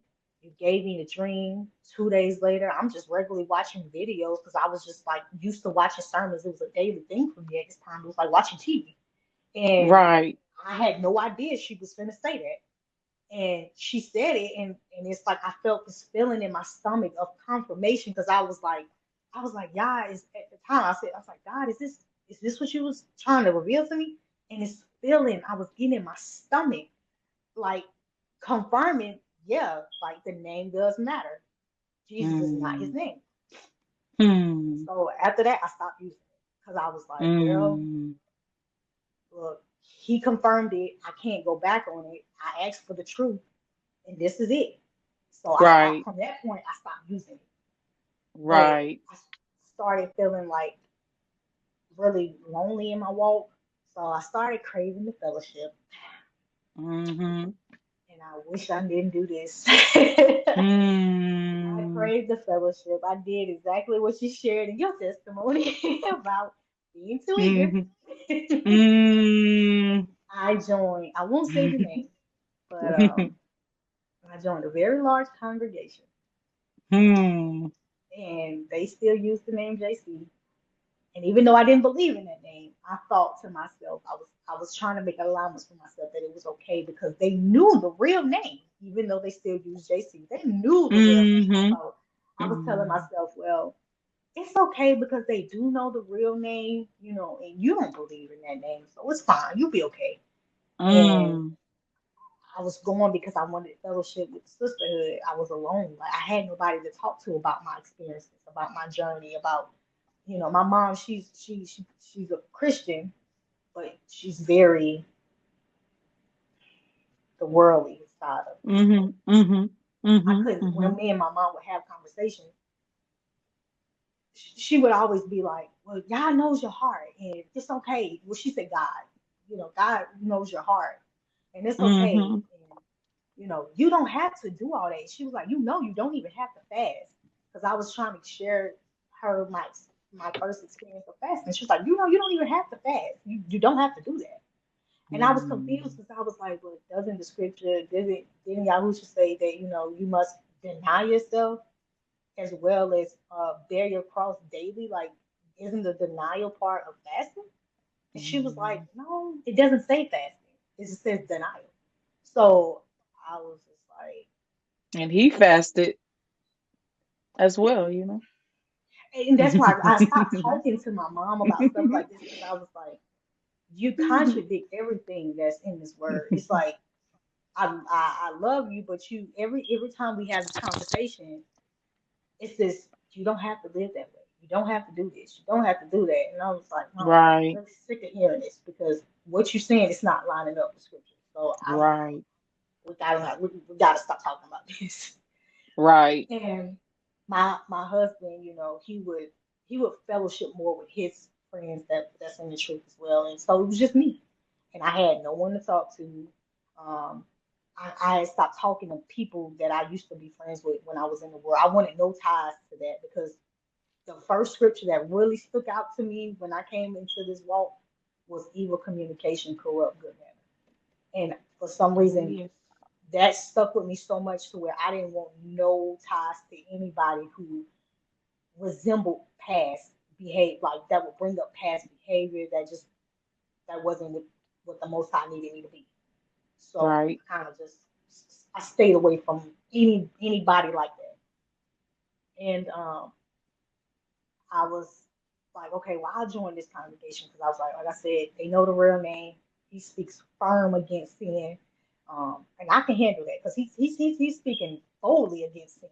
So mm-hmm, I was like, I'll handle that and I'll join the congregation.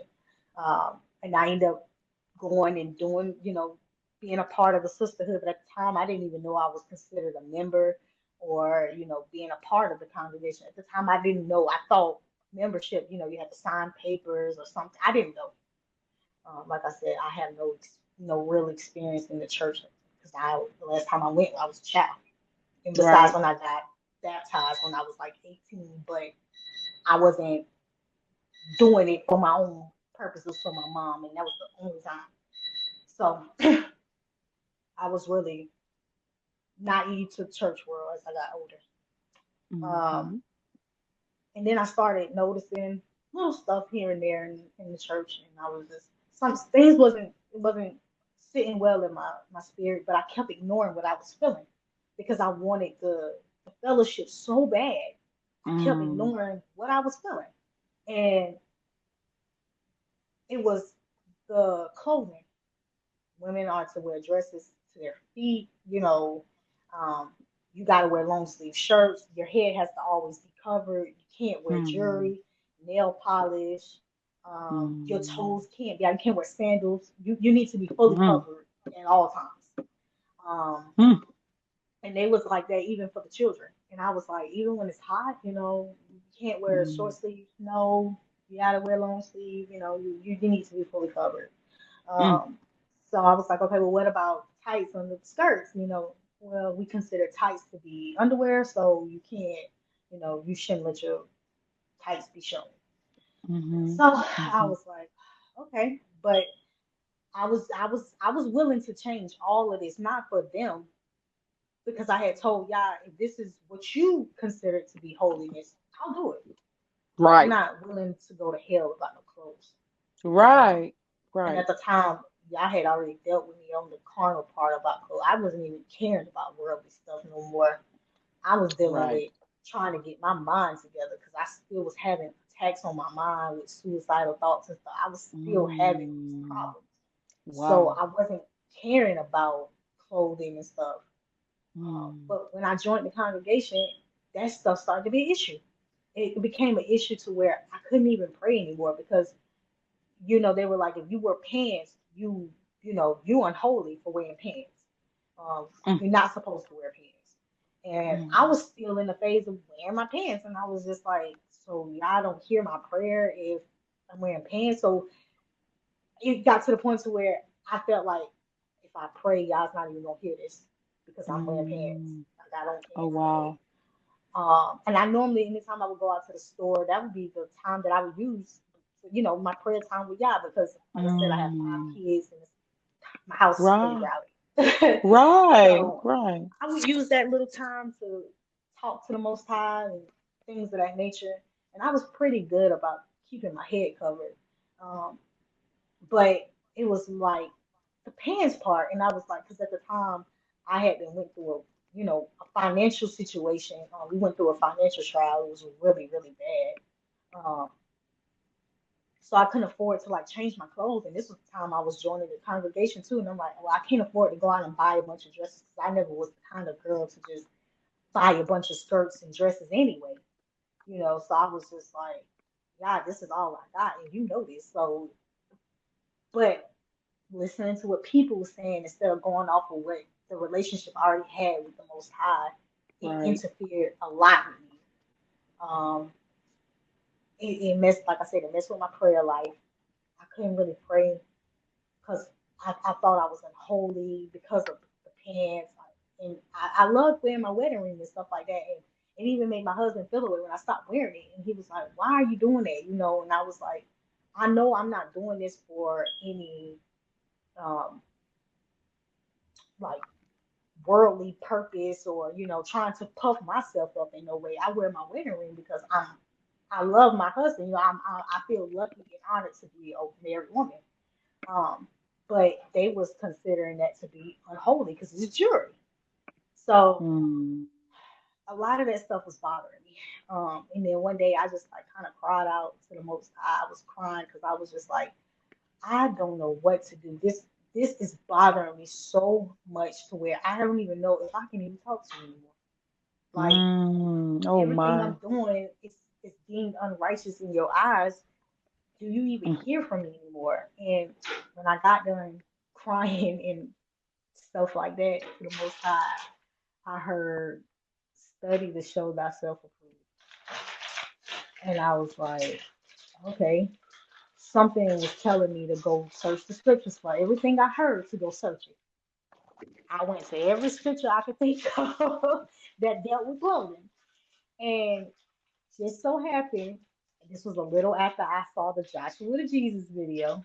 Something was like, search y'all website, the channel, just look at the videos. And you guys had made a video about can women speak in the church or something like that. And y'all were All going that through all the was con. scriptures. Mm-hmm. And it was some of the scriptures I had went through as well. And as I was Mm. listening to the video, I was like, wow, I'm sitting here worrying myself about nothing. God doesn't look at me like I'm unholy or unrighteous. Actually, this is the custom. The Israelite women, they would wear jewelry. That was the custom. They would wear the jewelry. They beautified themselves. It wasn't a whorish thing or a bad thing to be beautiful or to Mm-hmm. have money or anything like that. Mm-hmm. And Mm-hmm. and what made me feel a lot better too was when I saw you. I was like, well, she's beautiful. She's wearing earrings. She has a wedding ring on. Her husband has a wedding ring on. I'm like, and Mm-hmm. she's filled with the Ruach. So clearly, she can't be deemed unholy in the Most High eyes. Like, Mm-hmm. I couldn't understand it. So Mm. your video, that video that Wow. you and your husband, Brother Rashad did, it helped me. And I shared it with my Mm. husband, and I was Hallelujah. like, my husband started to see, he was like, well, about time, you're starting to get back to yourself because he was like, I didn't like what you Mm. was going through. But he knew I Oh, had to go through it. Like it was something I had to go through right. alone. But it was tearing me up on the Mm. inside. Like I went from Mm. being like this to the most. I'm talking about my husband would tell you I would be in the room praying for hours. And it would Mm. just flow like a melody. I didn't know how to turn it off. Right, It went right. from that to like Mm-mm. I don't even know if I can talk to Not him supposed to anymore because feel like he's that. Mm-mm. and that was the weird thing. Like I'm like I joined to try to strengthen myself, Right, to try to better my walk with the Most High for the fellowship, thinking that this would help. But I right, joined this right. congregation and I feel worse than I did before I joined Mm. because it was so much legalism to where it was just like I Yeah. don't know what to do. Mm. Everything I'm doing, you guys deem unholy.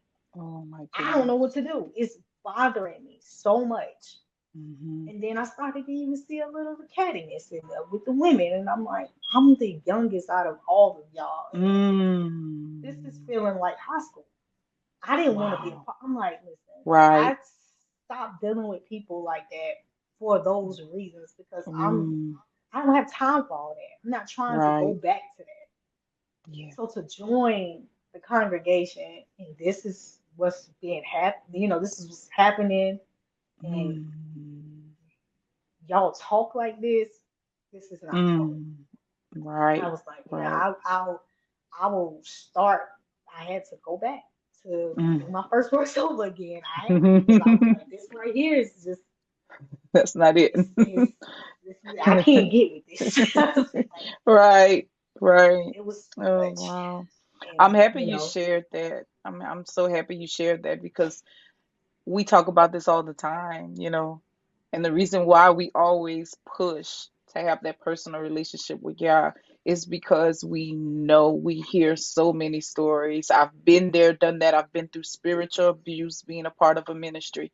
I've been there and done that. So a lot of things is from experience and from a lot of what we hear from people who contact us who have been broken. Some broken beyond healing. Well, that's how they feel. It's really not beyond healing because Yah can heal us from anything, but that's how they feel, because right, it has gone to so far. So I'm happy right, you actually are sharing this testimony to show like this is what we be talking about, But praise Yah that He yes, showed you different and you were able to see it and you're in a better he place did. now. Hallelujah. Yes, all Oh, praises to him because I was just like, yes. I went from me and y'all talking all the time, and I'm talking about the first time that I even heard his voice, I was very shocked he spoke to me because I was a true babe in the law. I was like a newborn. I was owning it for like 3 months. And Mm, the first time I heard the Most High's voice is when I was praying for my husband. I don't know why I had such a worry for him, but I would mm, spend majority of my prayer time over my husband. And I would just always ask the Most High, like, please just keep him covered, protect him, please, please. right. And one day my husband was getting ready to go to the store, and he was leaving. He was getting ready to go to the store. He took his weapon out of his drawer and he was putting it on him. He was staying in a area where it's not the best. Um, and you have a lot of little boys that think they're thugs and stuff. So Right. Yeah. my husband he was taking his weapon with him to go to the store, and I heard the Most High was like, "Why does he need that?" And when I heard the voice, I was very shocked. I was like, my husband was like, "You okay?" And I'm like, "You didn't hear that?" And he was like, so I kind of played it off a little bit. I was like, "Why you need that? Why you taking it?" And he was like, you know, just in case. He was like, I'm not fearful or anything. He was like, but just in case. So I was like, okay. And then I heard y'all say, oh my gosh. I think about it is I try not to get teary eyed because this was like one of the prayers that I had that showed me God really honored this. Like he really honored this prayer for me because he saw how much this bothered me. I heard Mhm. y'all say, don't he know I always have him covered? When Mhm. I heard that, I started like tearing up. My husband was like, "What's wrong with you? I'm just going to the store." Mhm. But he didn't know, like, I'm not crying. I'm just going to the store. I'm tearing up because one, Yah has confirmed all my praying. He heard it. And he knew this was such a thing for me. And I troubled Yah about this. Mm, And he's honoring what I'm asking for. mm, And it has been incidents after I heard that to where I knew my husband got into a really bad wreck. Like he wrecked the car, and my mhm, husband came out untouched. He was fine. Actually, it was mhm, like it was something that you would see in a movie. mm, And it was a mm, huge part of the front part of our car missing. And my mm, husband was so upset about the car. But when he got home, I was in such praise mode for the Most High because I'm like, this it was it was like y'all reminded me. Didn't I say I always have him covered? And it was Hmm. incidents after that. Things would happen to my husband, but he would be fine. Like things that would where people normally don't be okay from certain situations. He was okay. Right. Hmm. And every time something would come up, it was like y'all was just that reminder. I always got him covered. And Hmm. I just was like, man. And so Hmm. that's why I was so confused. Like, how did I let myself join this congregation thinking that y'all didn't hear me when I talked to him all the time? Like, I Hmm. wasn't joining no Right. church. It was just me and him. That was all I knew. Just me and him. Hmm. And I let this congregation, my yearning for wanting to fellowship so bad, almost ruin my Hmm. relationship with the Most High because I was starting to Wow. hide. I was starting to be like, Adam and Eve after they ate the fruit, covering this. I was starting to do that Hmm. Oh, because wow. I thought I was so unholy Oh, from my. my physical appearance that he wasn't even listening Hmm. to me anymore. Oh, my. And Mm. you and Brother Rasha Page, that one night I was just listening to you when you shared your testimony, about what happened to you, um, being in the Mm. churches and stuff, like when you came even out of Christianity from the names and stuff like that. As I was listening to your testimony, it's like something in me was just like, I have to talk to this lady. Like she gets it. Like at that Mhm. time I felt, and that was the whole purpose of wanting to be a part of the congregation. I wanted the fellowship. I felt so Right. alone, and I feel like the enemy used that because he knew I suffered Yes. from aloneness, Right. Oh, abandonment, just being alone. that's And how he does it. That's how he does it with us all. it was a disguise too. And I'm not Mm. saying that everyone in the congregation was bad. I'm not saying they're Right. bad people, but Right. they didn't understand me, like being in this faith and in this walk. Like Right. that scripture stuck out when talks about in everything you do it in faith, because when you're doing it out of faith, you're doing it in sin. It was that scripture for me that made me Yeah. realize I can't fellowship with you guys because I don't believe in JC. I don't believe in the stuff y'all believe in. And if I continue Right. this, I'm doing it Yeah. out of sin. I'm not doing it in faith. Yes. Right. And I Correct. had to stop. And from then I was like, I can't go back. I can't. Mm. Right. So Right. I stay home, and I was like, until y'all bring the right congregation for me to have Right. physical fellowship, Right. I If that will be in his get will. myself a room. Right. Yes. Right. Right. And Right. I will watch my Just take your sermon, and time I now with will, it. yes, just Right. continue to do what I Right. was doing in the beginning, because I Yeah. don't think God ever had a problem with what I was doing in the beginning. It was me stepping out of His will that caused me to Mm. do that. You remember that message we did about the king when we was talking about the king, and at the same Right, time, y'all's like, I'm here though. I'm right, already here. Which right. you really don't need the king. I'm here, but if that's what you want, Exactly. And that's then I'm gonna when let you that just message learn. it was in that message I thought about myself, because I was just like, I'm Mm. sitting here acting just like my ancestors, just like them. They Oh yearning for man. something that Yah is already giving them. He's already right there. Like, Mm. you have a king who has all wisdom, all knowledge, Mm. all power, Everything. everything that we could ever Everything. need or want is in our face, and we're still out here Yes. learn, yearning for physical, I know. when But he's when the cleansing us physical every doesn't day. even Whew. matter. It's not even Right. about the physical. It's the spiritual part The of spiritual. Absolutely. Hallelujah for cleansing us every day. Whew. Cleansing it. all of that But stuff from our ancestors and the things we've inherited. Oh my goodness. But right. he's cleansing us, sis. He's cleansing us. Hallelujah. But I'm so happy that you're in a better place. You're in a more peaceful place. You look like it. You sound like it.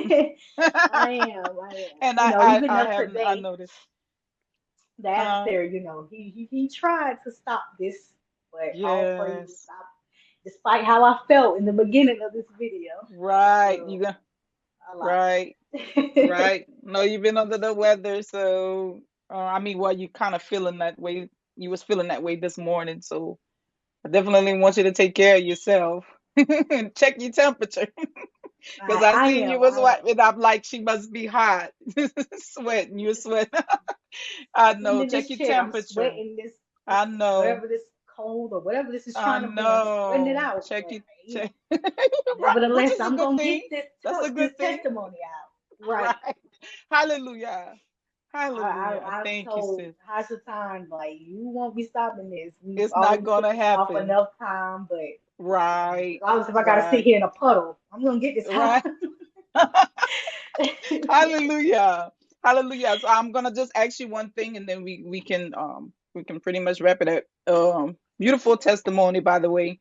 I would just ask maybe if there's any advice. I wanted to ask you um how is it now for you from where you came to where you are today? You kind of said it. I don't know if you have anything else you'd like to say, but you kind of like whew, you shared some stuff. Oh But yeah. more like advice for people who are new in the walk. If you can give them some advice, like what would be your advice for people who are new in the walk, or people who are just on the fence and not too sure about the walk and stuff? Like what advice would you give to them? Um, I would personally just say, just take your time. Don't be in such a rush to jump to fellowship. Just experience the Most High before you experience anybody else. Honestly, Mm, get time alone with Him, like as much alone time as you can. Spend it with yeah, Him. Get to know Him. Get to know His ways, and yeah. just really take your time because I Mm. tried to rush. I thought this was uh you got to get to level 50 or something. Oh,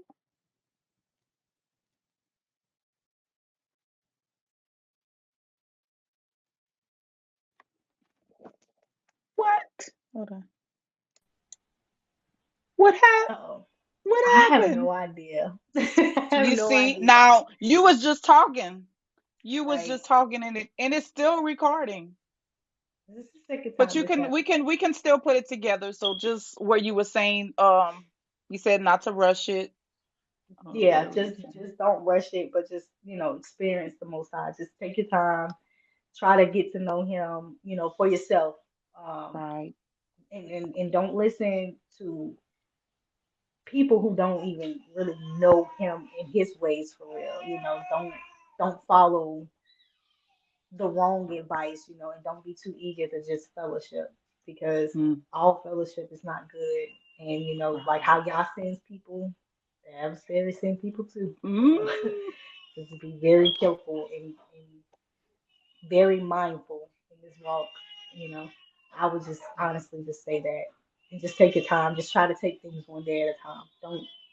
Don't try to rush and do everything at one time because you'll confuse yourself. You will yes. confuse yourself and and may set you back even further than where you began. That Right. was my Right. personal experience, what I learned the hard way. Mm, right. Right. Wow. Awesome, sis. Awesome. Well, thank you so much for sharing your testimony. Thank Thank you, you for having sis. me. All right.